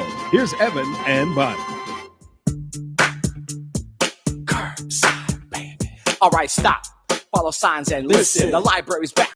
New invention. Curbside is where you get your books. It's citywide, so just take a look. Out to the street, we'll bring your books to you bravely. Listen to the rules as pertains to your safety. Roll up, look for the sign. Stay in your car, but wait if there's a line. Call up with your number on the card. Tell us what you're driving and your name. It ain't hard. Flash it. Hold up your ID. Show it through the window to the employee. Pop it. Open up your trunk. We'll drop in the books. Slam dunk. If there was a problem, yo, we'll solve it. Check out your books while my DJ revolves it. Yeah. Curbside Babies. That's Yeah. what it's called. Curbside Babies. I miss I like my that tune. and I miss my library being open. Do you? Yep, that completely reminded me of my library on Ravenswood. Yeah. And I miss that being open and the neighborhood pool and I don't want things to be curbside anymore. I Oh, so just where wanna, you live, you guys have a neighborhood pool? Yeah. Really? Oh yeah, there's a Ravenswood pool. It's right in the neighborhood. So you live in a development? Oh no. I call it in my neighborhood, but we're not in a development. Oh, okay. It's actually that's a community pool. Oh, so But it's open to everybody. Yeah, but I call it like my neighborhood pool because Okay. it's only like 2 miles from me. Do you have to pay a fee to go swimming? Yeah, a very small fee. Okay. Yep. I think it was the last time I took the kids swimming. I think we paid $2 a piece. Oh, that's not bad. Not bad at all. Not bad at all. Yep. And You can come to my house for $1 a person. I know, right? I've got a pool I'll rent you. You would charge us a whole dollar, Yeah, Evan? $1, just $1. Covers the cost of the chemicals. Dollar, I'll have to give you a holler. All right, there you go. We're WSTU Stewart, Martin County's Heritage Station. The news is coming up next. Don't go anywhere.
On the air, online, covering the Treasure Coast. Get connected with the Get Up and Go Show. And now here's your host, Evan and Bonnie.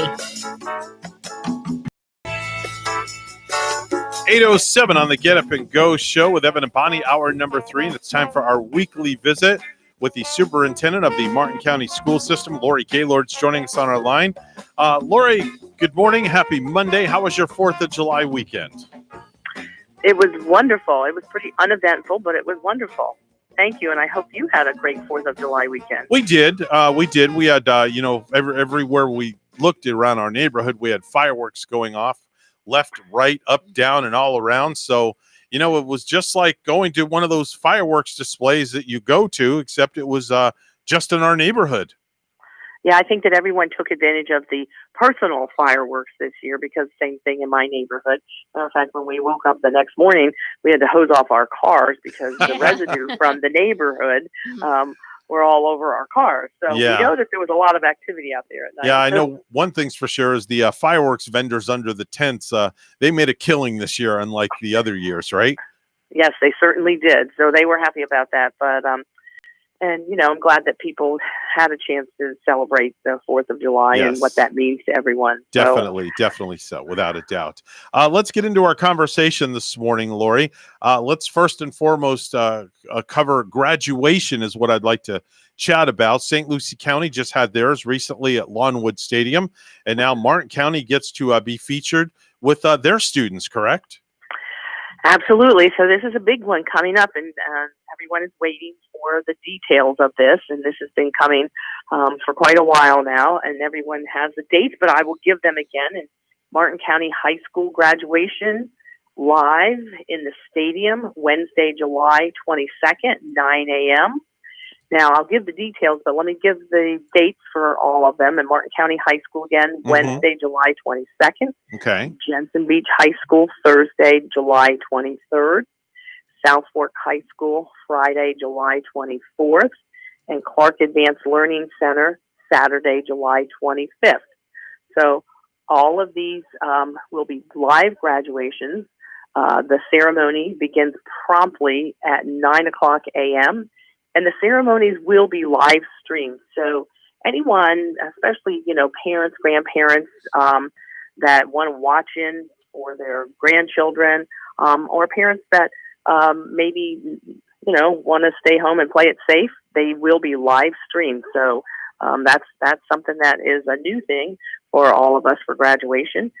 So let me go through some details. The graduations will be at the football stadiums at each of the high schools. It will begin promptly at 9 o'clock a.m. There will be parking and seating, and I have to, EMT and Martin County Sheriff's Office, and we have a lot of people helping us with this to make sure that everyone maintains their social distance and remain safe, and that we don't have the gathering of groups, and masks will be required to enter the stadium, and they need to keep their mask. And we know that the masks do prevent spread, and so when you have such a large gathering, it's very important. So parking and seating will begin at 7:30 a.m. So do not arrive before 7:30 a.m. or they won't be allowed to enter into the campus. Okay. The graduates and their guests must arrive together in the same vehicle. So that means that the graduate and the two guests that they're bringing must arrive in the same car. So that's important for everyone to know. So basically, every car should have no more than 3 people in the vehicle. That's correct. Every single vehicle going through those gates. Unless a graduate decides not to bring 2 guests and only has 1. Right, maximum 3. Maximum 3. Or I guess it would be a possibility if a graduate came alone and the parents decided not to come, or the 2 guests decided not to come. Right. But that's something that, only 2 guests per graduate. Okay. So if a car arrives without a graduate, they will not be allowed entry. Love it. I love it. Okay, so we have to really keep this under tight control because we really want to keep everybody safe, but also honor the wishes of the graduating class of 2020. Gotcha. So once there'll be hand sanitizing stations. There'll be water for the graduates. You know, we're concerned about the heat at this time of year. Also, there'll be an area for handicap parking. So the graduates will be directed to the field, and the guests will be expected to sit in the designated area allowed for the guests, where there'll be social distancing of all guests. Okay. The graduates will be directed to sit in the seats that are on the field that are socially distanced, and the top 5% of the class will be seated in the front row. Okay. That's pretty typical at all of our graduations. They recognize that the top performing students, and they usually do sit in the front row, and it will be the same at this graduation as well. The guests will be seated in the stadium bleachers, and based upon the parking lot locations. And I'm not sure how they're designating those parking lot locations, whether it's the, red, blue, yellow, green areas or the ABC areas. I'm not sure of the designation, but I'm sure that will be forthcoming when they get into the stadium. When the ceremony is concluded, the students will be dismissed by row, and the guests will be expected to meet their graduates at the car, and they will exit the stadium. Now, my question to you is, are they going to get the actual diploma there on the spot, or is it going to be mailed to them? Our graduates have received their diplomas. Okay. So at the end of the year, their, actual graduation occurred at the end of May. And so when they returned all their items that were the property of the Martin County School District, right, they also had a time for graduates to retrieve their diplomas. So they did pick up their diplomas. So this is an opportunity to be recognized for their graduation and their accomplishments. They'll get to hear from their class speakers. It will be very brief. It will be an abridged version of what is a typical graduation, but to honor the students that wanted to walk the stage in honor of their 2020 high school graduation. We are doing everything possible to make this happen safely and to honor the students. Okay. I have another question I wanted to ask you pertaining to graduation, only because it was a news story I read that had happened a week or so ago up at Lawnwood Stadium. A graduating senior decorated the top of her graduation cap. I'm sure I don't know if you saw the story where she wrote Black Lives Matter on the top of her cap and she wasn't allowed to walk across the stage. Did you hear about that? I did not. Okay. And there was some miscommunication, I guess, between the superintendent up in St. Lucie County, where apparently he had said it was okay, but the message didn't get to the proper people that were saying, no, she couldn't. So it made the news, and I wanted to clarify with you on the phone, if we could, are there any parameters for the seniors decorating the top of their graduation hats, what they can and what they can't do? Well, I know in the past, each high school had their own rule on that. So right. I guess if I was a student, I would check with my high school to make sure what is permissible for your graduation cap. That is not something that has been a district directive. That has been at the school, a school decision. Okay. And so they would make sure that they check. But graduates are supposed to come to the graduation, come dressed in your cap and gown. Obviously, they want to be dressed as cool as possible, but they will have their cap and gown. Matter of fact, I think they have it now, but they should come wearing their cap and gown. And because it's on a field, they should be concerned about the type of shoes. So we suggest flat bottom shoes for the women and the men, and particularly closed toe shoes. We don't want anybody to get into anything that they shouldn't be. Yeah. So we want everyone to be safe. The graduation, they'll have a name card on their chair and a pencil that they'll write their name, because we won't be able to call them alphabetically, because if we had to line them all up to get them into the stadium parking and on the seats, alphabetically, that would be very difficult. So once they're in the stadium, they'll have a name. They'll approach the stage. Their name will be announced prior to them walking to the stage. Mhm. We are saying, please do not throw your cap after the ceremony, as is traditional for graduations many times. But just, in lieu of everyone's safety, we're asking not to throw your cap. And again, they'll be dismissed by row. So we're trying to keep this as orderly as possible and Gotcha. as safe as possible. So we're not doing alphabetical this year. The seats are going to be socially distanced. The kids are going to sit wherever they want to sit. They'll have that Well, little. not where they want to sit. Oh, They okay. will be ushered into the stadium Okay. and by row. By row. Yes, they will sit by row. So, Okay. so yes. Okay. So this Very is, good. It's all going to be organized. It will be very organized, and so this is a class that will always remember their graduation. I mean, I don't know if you remember your graduation that much. I do. or not. I Do you? definitely do. Wow. I remember my graduation very well, only because I had some personal issues in high school, and I was deathly afraid to walk across the stage for fear that somebody would yell out a certain name. Let's just say I was bullied in high school. That's all I'm going to say. Oh, I'm sorry to hear that. Yeah, and it was Sorry. not a good experience. So I was petrified to walk across the stage. But anyway, I made it across, and everything was all good. Let's talk about the workshop meeting that's going to be happening tomorrow. Well, and tomorrow at the workshop at 3 p.m. in our regular board room at 500 East Ocean, we will have a workshop and a special meeting. The special meeting will be immediately following that workshop, and we will be talking about the graduation, then also the back to school plan. And so I know that people are really anxious about that. We've been talking about it now for a couple months, but we do have the plan, and the details, all the particular details of the plan have not been exactly firmed up, but one would be looking at what the spread is in the community. And obviously, if there's no spread, we would have traditional school. We wouldn't have to be talking about this. Right.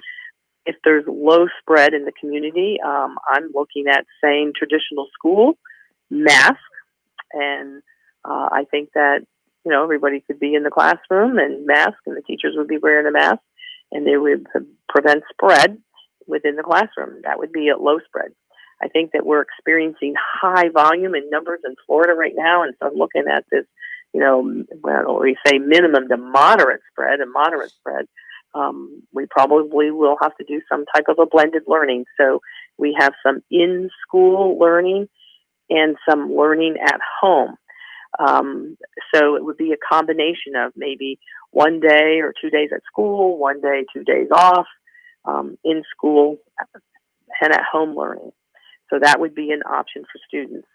The other option in that moderate spread would be to have remote learning for students if parents so choose and say, you know what, I'm not feeling really comfortable about this. I'm going to keep my child home. So we would have a remote learning option for students that need to stay home. Anybody that might have immune compromised systems and things like that. So if they decided to stay at home and learn, so there will be that option. Then obviously, if there's huge substantial spread, looking for our, county or state or national leaders to be able to say, this is getting to the point where we need to close down again and really prevent this spread. So looking at right now, I would be looking at a combination of the learning, home and school learning. And I know this will be new for everyone, but the teachers will be teaching, and it will be obviously a more rigorous and higher expectation. I think that our staff did a fabulous job turning this around after spring break to be able to come back to have virtual learning. We know that it was not optimal for everyone involved, and I think that coming back for August, we must plan to have a more type of traditional school. The students may not be attending every single day in their seat, but they should have the expectation that they will have the education that they deserve. So I think that it will be higher expectations, more time on task, and being able to deliver an education that they really deserve and that is needed by our students. So this is, the fine details of working out for the bus. And I can tell you right now that masks will be required on the bus. The big thing for us, and I think that you've mentioned St. Lucie County putting out a survey, we are trying to determine how many students will be back in person in school. And I think that, that's the big thing, is if there are parents out there right now that are saying, absolutely not, I am not sending my student to school, we would like to know who they are so that we can plan for that remote learning and how many people will be taking advantage of that remote learning with what we're determining Martin Digital Learning Academy. And so, we would have that available for our K-5 students, and then also the remote learning for our 6-12 students. And, education's going to look different for all of us in the fall, isn't that? Yeah, I would agree. I would agree with you there. Our time is always too short with Martin County School Superintendent Lori Gaylord. Our weekly visit each and every Monday at 8 o'clock to give us an update. Lori, I definitely look forward to speaking with you next Monday to find out what happened tomorrow and get an update on and see what's going to happen going forward. Thank you so much for joining us this morning. Thank you, and I hope you have a good week, and I look forward to giving you the update next week. Definitely look forward to it. Thanks so much. God bless you and your staff there. And you as well. Thank you. Bye-bye now. 8:23, it's news time. Let's go to the news desk where Bonnie is standing by this morning. Good morning, Bonnie. Good morning, Evan. Florida reaches another coronavirus milestone. Cases now total more than 200,000 after another 10,000 new cases were reported yesterday. There were 29 additional fatalities, and the statewide death toll is now 3,731. Because of the coronavirus, South Florida counties kept their beaches closed over the holiday weekend, but most of the rest of the state let people fill their sandy shores. People going to beaches this July 4th weekend gave some feeling of independence to businesses that need visitors to survive. Angela Johnson owns a restaurant in Cocoa Beach. Financially, we are so grateful we're open at this time. It obviously was a heavy hit for us to be closed. She can only operate at 50% capacity, and her staff must wear masks. The only safety rules for Cocoa Beach itself keep groups to 10 people or fewer. I'm John McQuiston. The head of the FDA is holding back on saying if it's safe for Republicans to hold their national convention in Jacksonville. On CNN's State of the Union, Dr. Stephen Hahn said, "We'll have to see what the virus situation looks like, not only Florida, but around the country." Florida restaurants can now earn a seal of commitment to show diners they're COVID-19 safe.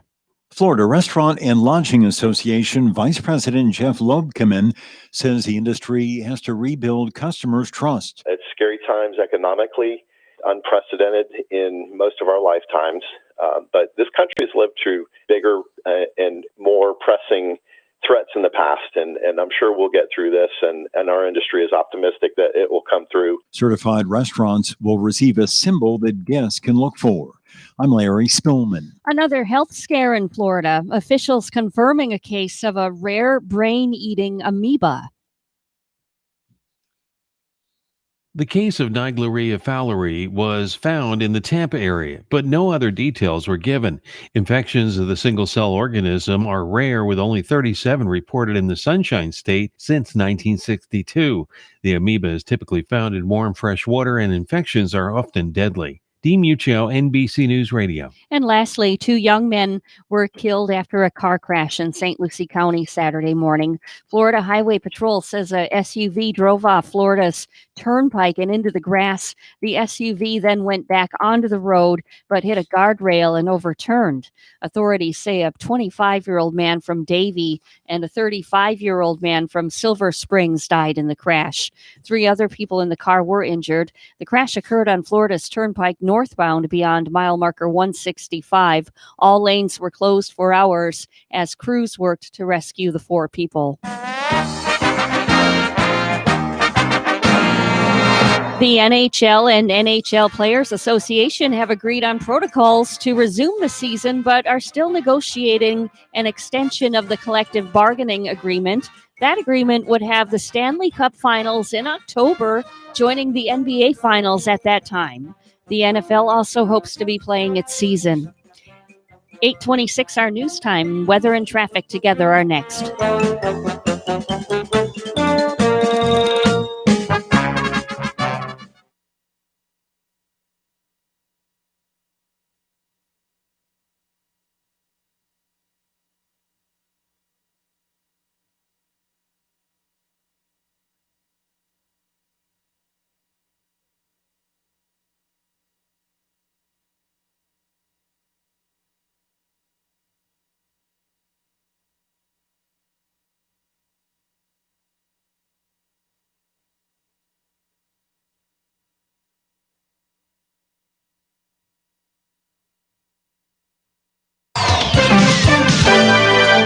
8:27 the time on the Get Up and Go show with Evan and Bonnie. It's time for traffic and weather together, brought to you by Code Red Roofers. Bonnie? It's just a nice morning here on the roads and staying that way. On our major highways, they are clear. North and southbound, US 1 is looking good right now.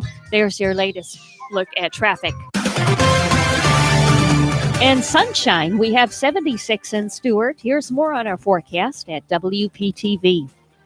This morning along the Treasure Coast, temperatures starting off in the mid-70s under partly cloudy skies. This afternoon, hot and humid weather with highs in the low to mid-90s and heat index values around 102 to 104 degrees. Scattered showers and storms developing, becoming more widespread around 5, and most of the rain tapering off by 8 or 9 or so. Tuesday, the heat continues with highs climbing in the low 90s, mostly sunny through the first half of the day, then another round of showers and storms through the afternoon and evening. TV First Alert meteorologist Katya Hall on WSTU AM 1450, Martin County's Heritage Station.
Do you have a suggestion for the show? Send us an email, WSTUmorningshow@gmail.com.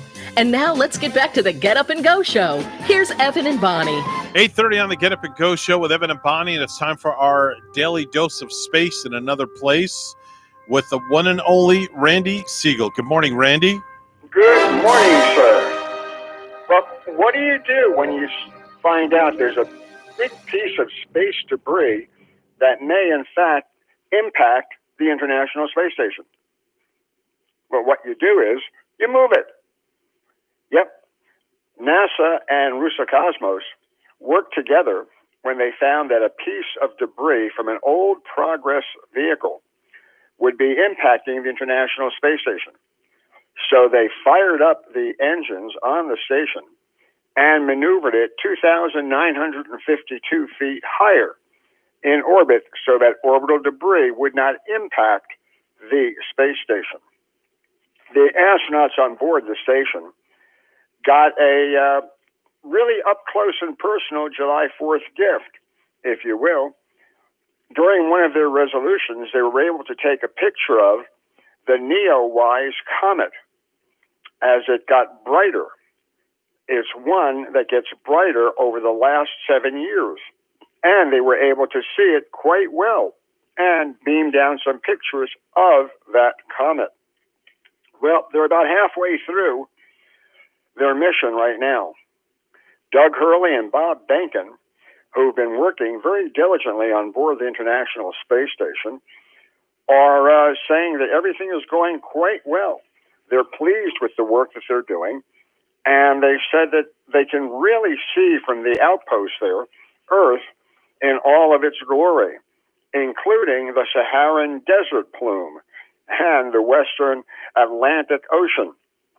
He said there are a lot of clouds up there, and they're able to look down on the Earth and see when they make their passes just how big of a problem is created by having that situation of the clouds from the dust storm in the Sahara.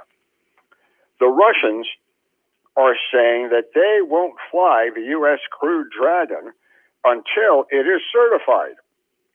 According to the first deputy head of the Orbital Grouping Development and Priorities Projects, Yuri Ulachek, he says that the spaceship has not passed its certification, and the Americans are offering us to make swaps, as was the case during the period when their shuttle made flights. Our cosmonauts flew in their shuttle, and their astronauts on our Soyuz spacecraft. He said, we'll be happy to fly once Crewed Dragon has succeeded in at least one mission up there now, and then they may consider flying. You know that Crewed Dragon can carry more than 4 people into space. And as a result, the Russians eventually will be flying on an American rocket from American soil again, a la the space shuttle. Russian scientists have said that they have abandoned the idea of a medical module going to the International Space Station. At one point, they were going to produce a new module to attach to the International Space Station for medical purposes. However, currently the International Space Station has been extended to 2024. And there's a lot of talk right now about the feasibility of extending it until 2028 or even out to 2030. Well, until these decisions are made, the Russians say they're not prepared to put a new module at the station. The next crew going to the International Space Station says in interviews that were done last week that they're ready to go. They're fit and ready. Kate Rubins from the United States, Russian cosmonauts Sergei Rusakov and Sergei Kud-Sevastopol say that they are all ready to fly to the International Space Station. They will be launched on October 14th at 12:45 p.m. from the Baikonur Cosmodrome in Russia. And they're looking forward to their flight. The only one who has not flown into space yet is Kud-Sevastopol. He'll be making his first flight on this particular mission. The astronauts are saying that they are getting increased science from the station and a lot of extra work as well. And the astronauts are saying that while they're in training, they're wearing masks. Yep. Social distancing, and they're constantly sanitizing equipment that is used for training. They believe that they have to set examples. Plus, they don't want any kind of virus to hinder their training to eventually go into space. We also know that China has launched several satellites into space. They launched a Earth observation satellite over the weekend and a remote sensing satellite as well. So China continues to be a big player. They say that they're getting ready to add new toyconauts to their space program as they intend to have their own space station in orbit in the not too distant future. Israel was successful yesterday in putting into orbit the OFEC-16 reconnaissance satellite. Israel wants to be certain that they can observe their neighbors, including Iran, to see what they are doing.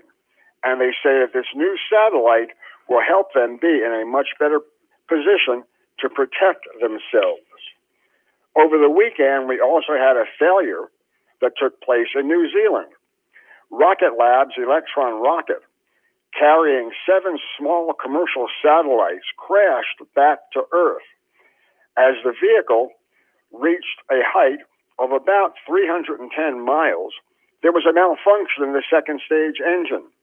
As a result, they lost velocity and they were not able to enter a stable orbit. The mission was a total failure. Thursday, SpaceX is hoping to launch another vehicle from the Kennedy Space Center. They want to launch a new Starlink satellite grouping into orbit. And the launch would take place at about 4:40 in the afternoon. The early forecast for that time period says that they will have a 30% chance of weather violations if they launch on that date. If there's a one-day delay, they will still have a 30% chance of violating. So things are looking good up at the Cape. Jeff Bezos has been getting ready to, right now, his people are in Houston or in Texas, Huntsville, Alabama, at the Marshall Space Flight Center, working on upgrading some of the test rocket stands that were there. At one time, Huntsville was turning out many vehicles, and the southern town basically got known as Rocket City. Here is where a lot of companies are using the facilities to test their engines, to make sure the engines work properly, and then integrate them back into the vehicle and have a all-ups test. Well, we're seeing this happen and continuing to happen with Huntsville, Alabama. So Jeff Bezos says, I'm going to space, and I'm going to do it during my time and when I'm ready to do it. The British company OneWeb has gone under, as we know. Well, it appears now that the British government and an Indian mobile network operator, Bharati Global, have placed the winning bid to acquire OneWeb. That's a broadband mega constellation startup that filed for Chapter 11 bankruptcy protection in March after running out of funding. So it appears now that OneWeb is getting a new life, to say the least, by this action taking place. We also know that the Democratic presumptive candidate, Joe Biden, is also into space. Joe Biden says that he intends to continue with the space program should he be elected president, and that he will continue on the rung that would lead to the U.S. going back to the moon in 2024. He said that there is intense pressure from the public and NASA to continue NASA being the number one space power in the world. He says that NASA, under President Trump, has continued to move forward, and that he wants to continue that momentum even further.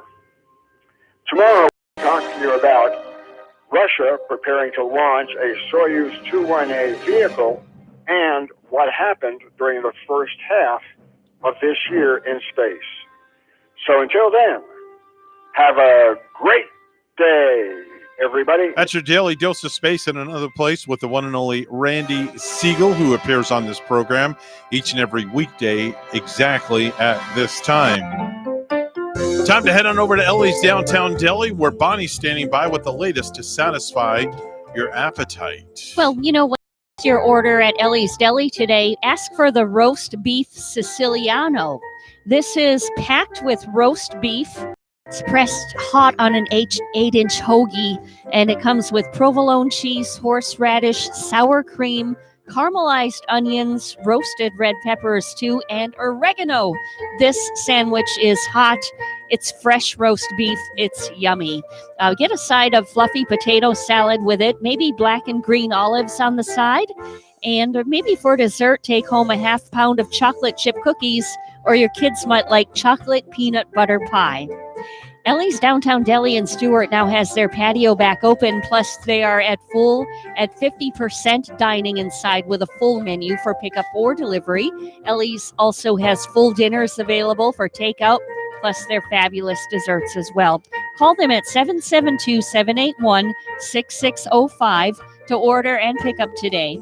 They're located 18 Southeast 6th Street. They're just off Colorado in Stuart. Call 772-781-6605. It's Ellie's Downtown Deli in Stuart. Time for the Precious Metals Report. It's all brought to you by St. Lucie Jewelry and Coin. Gold is opening up at $1,785.50 an ounce, and silver opening up at $18.32 an ounce. That's your Precious Metals Report, all brought to you by St. Lucie Jewelry and Coin. It's time for news right now, 8:43. Let's go to the news desk and say good morning to Bonnie. Good morning to you, Evan, once again. And Florida reaches another coronavirus milestone. Cases now total more than 200,000 after another 10,000 new cases were reported yesterday. There were 29 additional fatalities, and the statewide death toll is now 3,731. And because of coronavirus, South Florida counties kept their beaches closed over the holiday weekend, but most of the rest of the state let people fill their sandy shores. People going to beaches this July 4th weekend gave some feeling of independence to businesses that need visitors to survive. Angela Johnson owns a restaurant in Cocoa Beach. Financially, we are so grateful we're open at this time. It obviously was a heavy hit for us to be closed. She can only operate at 50% capacity, and her staff must wear masks. The only safety rules for Cocoa Beach itself keep groups to 10 people or fewer. I'm John McQuiston. Florida restaurants can now earn a seal of commitment to show diners they're COVID-19 safe. Florida Restaurant and Lodging Association Vice President Jeff Lobkeman says the industry has to rebuild customers' trust. It's scary times economically, unprecedented in most of our lifetimes. But this country has lived through bigger and more pressing threats in the past, and I'm sure we'll get through this, and our industry is optimistic that it will come through. Certified restaurants will receive a symbol that guests can look for. I'm Larry Spillman. Police are asking the public's help in locating a missing, endangered Port St. Lucie couple, Paul and Yvonne Voigt. Both 89 were last seen in Port St. Lucie on July 2nd at 3:30 a.m. According to Port St. Lucie police, the couple left their 2008 Honda Ridgeline pickup with Florida tag POT-E96, possibly en route to Wisconsin. During their travel, out-of-state contact was made with the couple on the 4th of July, but their cell phone was shut off. Police said their credit card was last used in Dayton, Ohio, but their last transaction was Sunday afternoon in Indianapolis. The Voights suffer from cognitive impairment, and Yvonne is dependent on numerous medications. According to police, it appears the couple is driving aimlessly in the three-state area of Kentucky, Ohio, and Indiana. And if you have any information as to their whereabouts, either call 911 or the Port St. Lucie Police Department at 772-871-5001.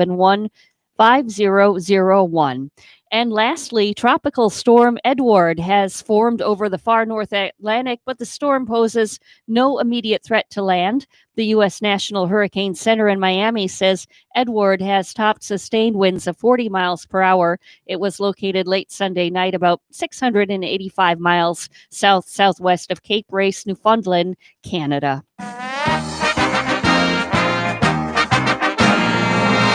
Coronavirus is hitting the Miami Marlins. Team president Michael Hill said that 4 of the team's 60-man player pool came back positive for COVID-19. News time 8:46, and weather and traffic together are next.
8:47 the time on the Get Up and Go show. It's time for traffic and weather together.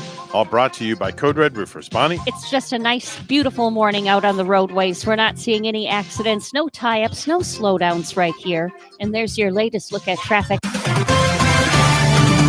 Sunshine with 75 degrees in Port St. Lucie. And here's more on our forecast at WPTV.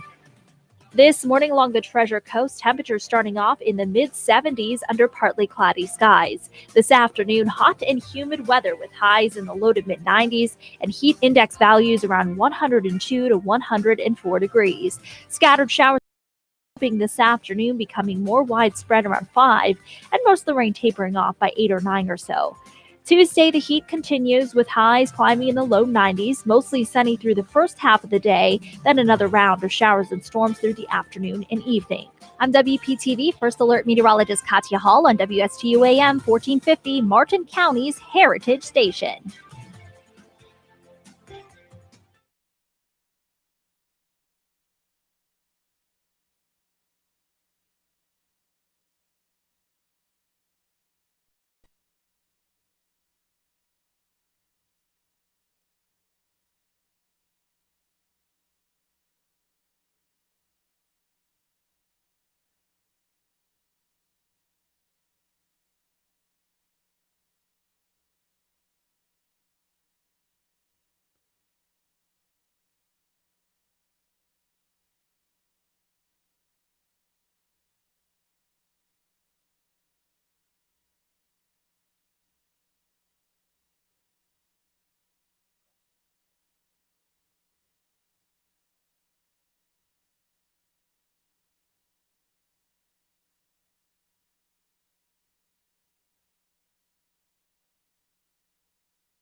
Let's get back to the Get Up and Go show. Here's Evan and Bonnie. 8:51 the time on the Get Up and Go show. And before we go any further, I have to say good morning to my grandson, who is going to be 3 years old. He's listening to the program this morning. Little Ashton is listening as my son Darren is taking him to school this morning before Darren heads on into work. So Ashton, Grandpa loves you, and thank you so much for listening. And tell your daddy to slow down? No, not slow down, just to buy you lots of stuff. That's all. Anyway. Hi, Ashton. Yeah, the old man down Daddy. the road is joining us now. He's right. calling us. He has left the compound of George. Hello, old man. Old man, what's going on, buddy? Well, hello, guys. Well, Edna and I are heading down to Chattanooga. Oh, Chattanooga. I am so Yeah. jealous. Okay. I've been to We're going- Chattanooga. And We're going to Lookout Mountain, Rock City, and Ruby Falls. Yeah. Okay. How was your visit with George, by the way? Very interesting. No, really? And why is that? Well, he does things a little different than I do, when I'm Really? on vacation. Like how? What does he do? does he light off more fireworks than you? Yeah, well, Edna got a couple shots out. Oh, okay. Did she bring out like a big cannon? No, Edna, knowing Edna, she probably took out the double barrel 12 gauge shotgun and Yeah. shot that off, knowing Edna, right, old man? That Kentucky style. Yeah, she thought she was getting shot at by all the fireworks around here. She got out the shotgun and started shooting around. Okay. I could all see right. her running in her little Edna dress. Yeah, she made a great dinner last They night. call those moo-moos, by the way, Bonnie. Yeah, they And a moo-moo. Oh, No, we call them cows up here. Oh, that's just wrong. that was so wrong. I hope Edna's not listening. You will so be in the doghouse. Yeah. Where's Edna at this morning? Well, actually, she has her little iPad there watching you guys on Facebook. Oh, okay. Well, welcome in, Edna. Thank you for she said for wave watching. to her.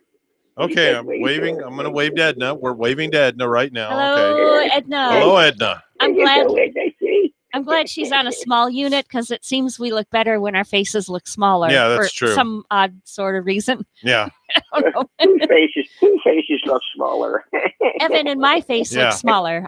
Mine's a little smaller. swollen right now. Mine's a little swollen because of my allergies. Yeah, he's been. So you're heading to you said Chattanooga, Tennessee?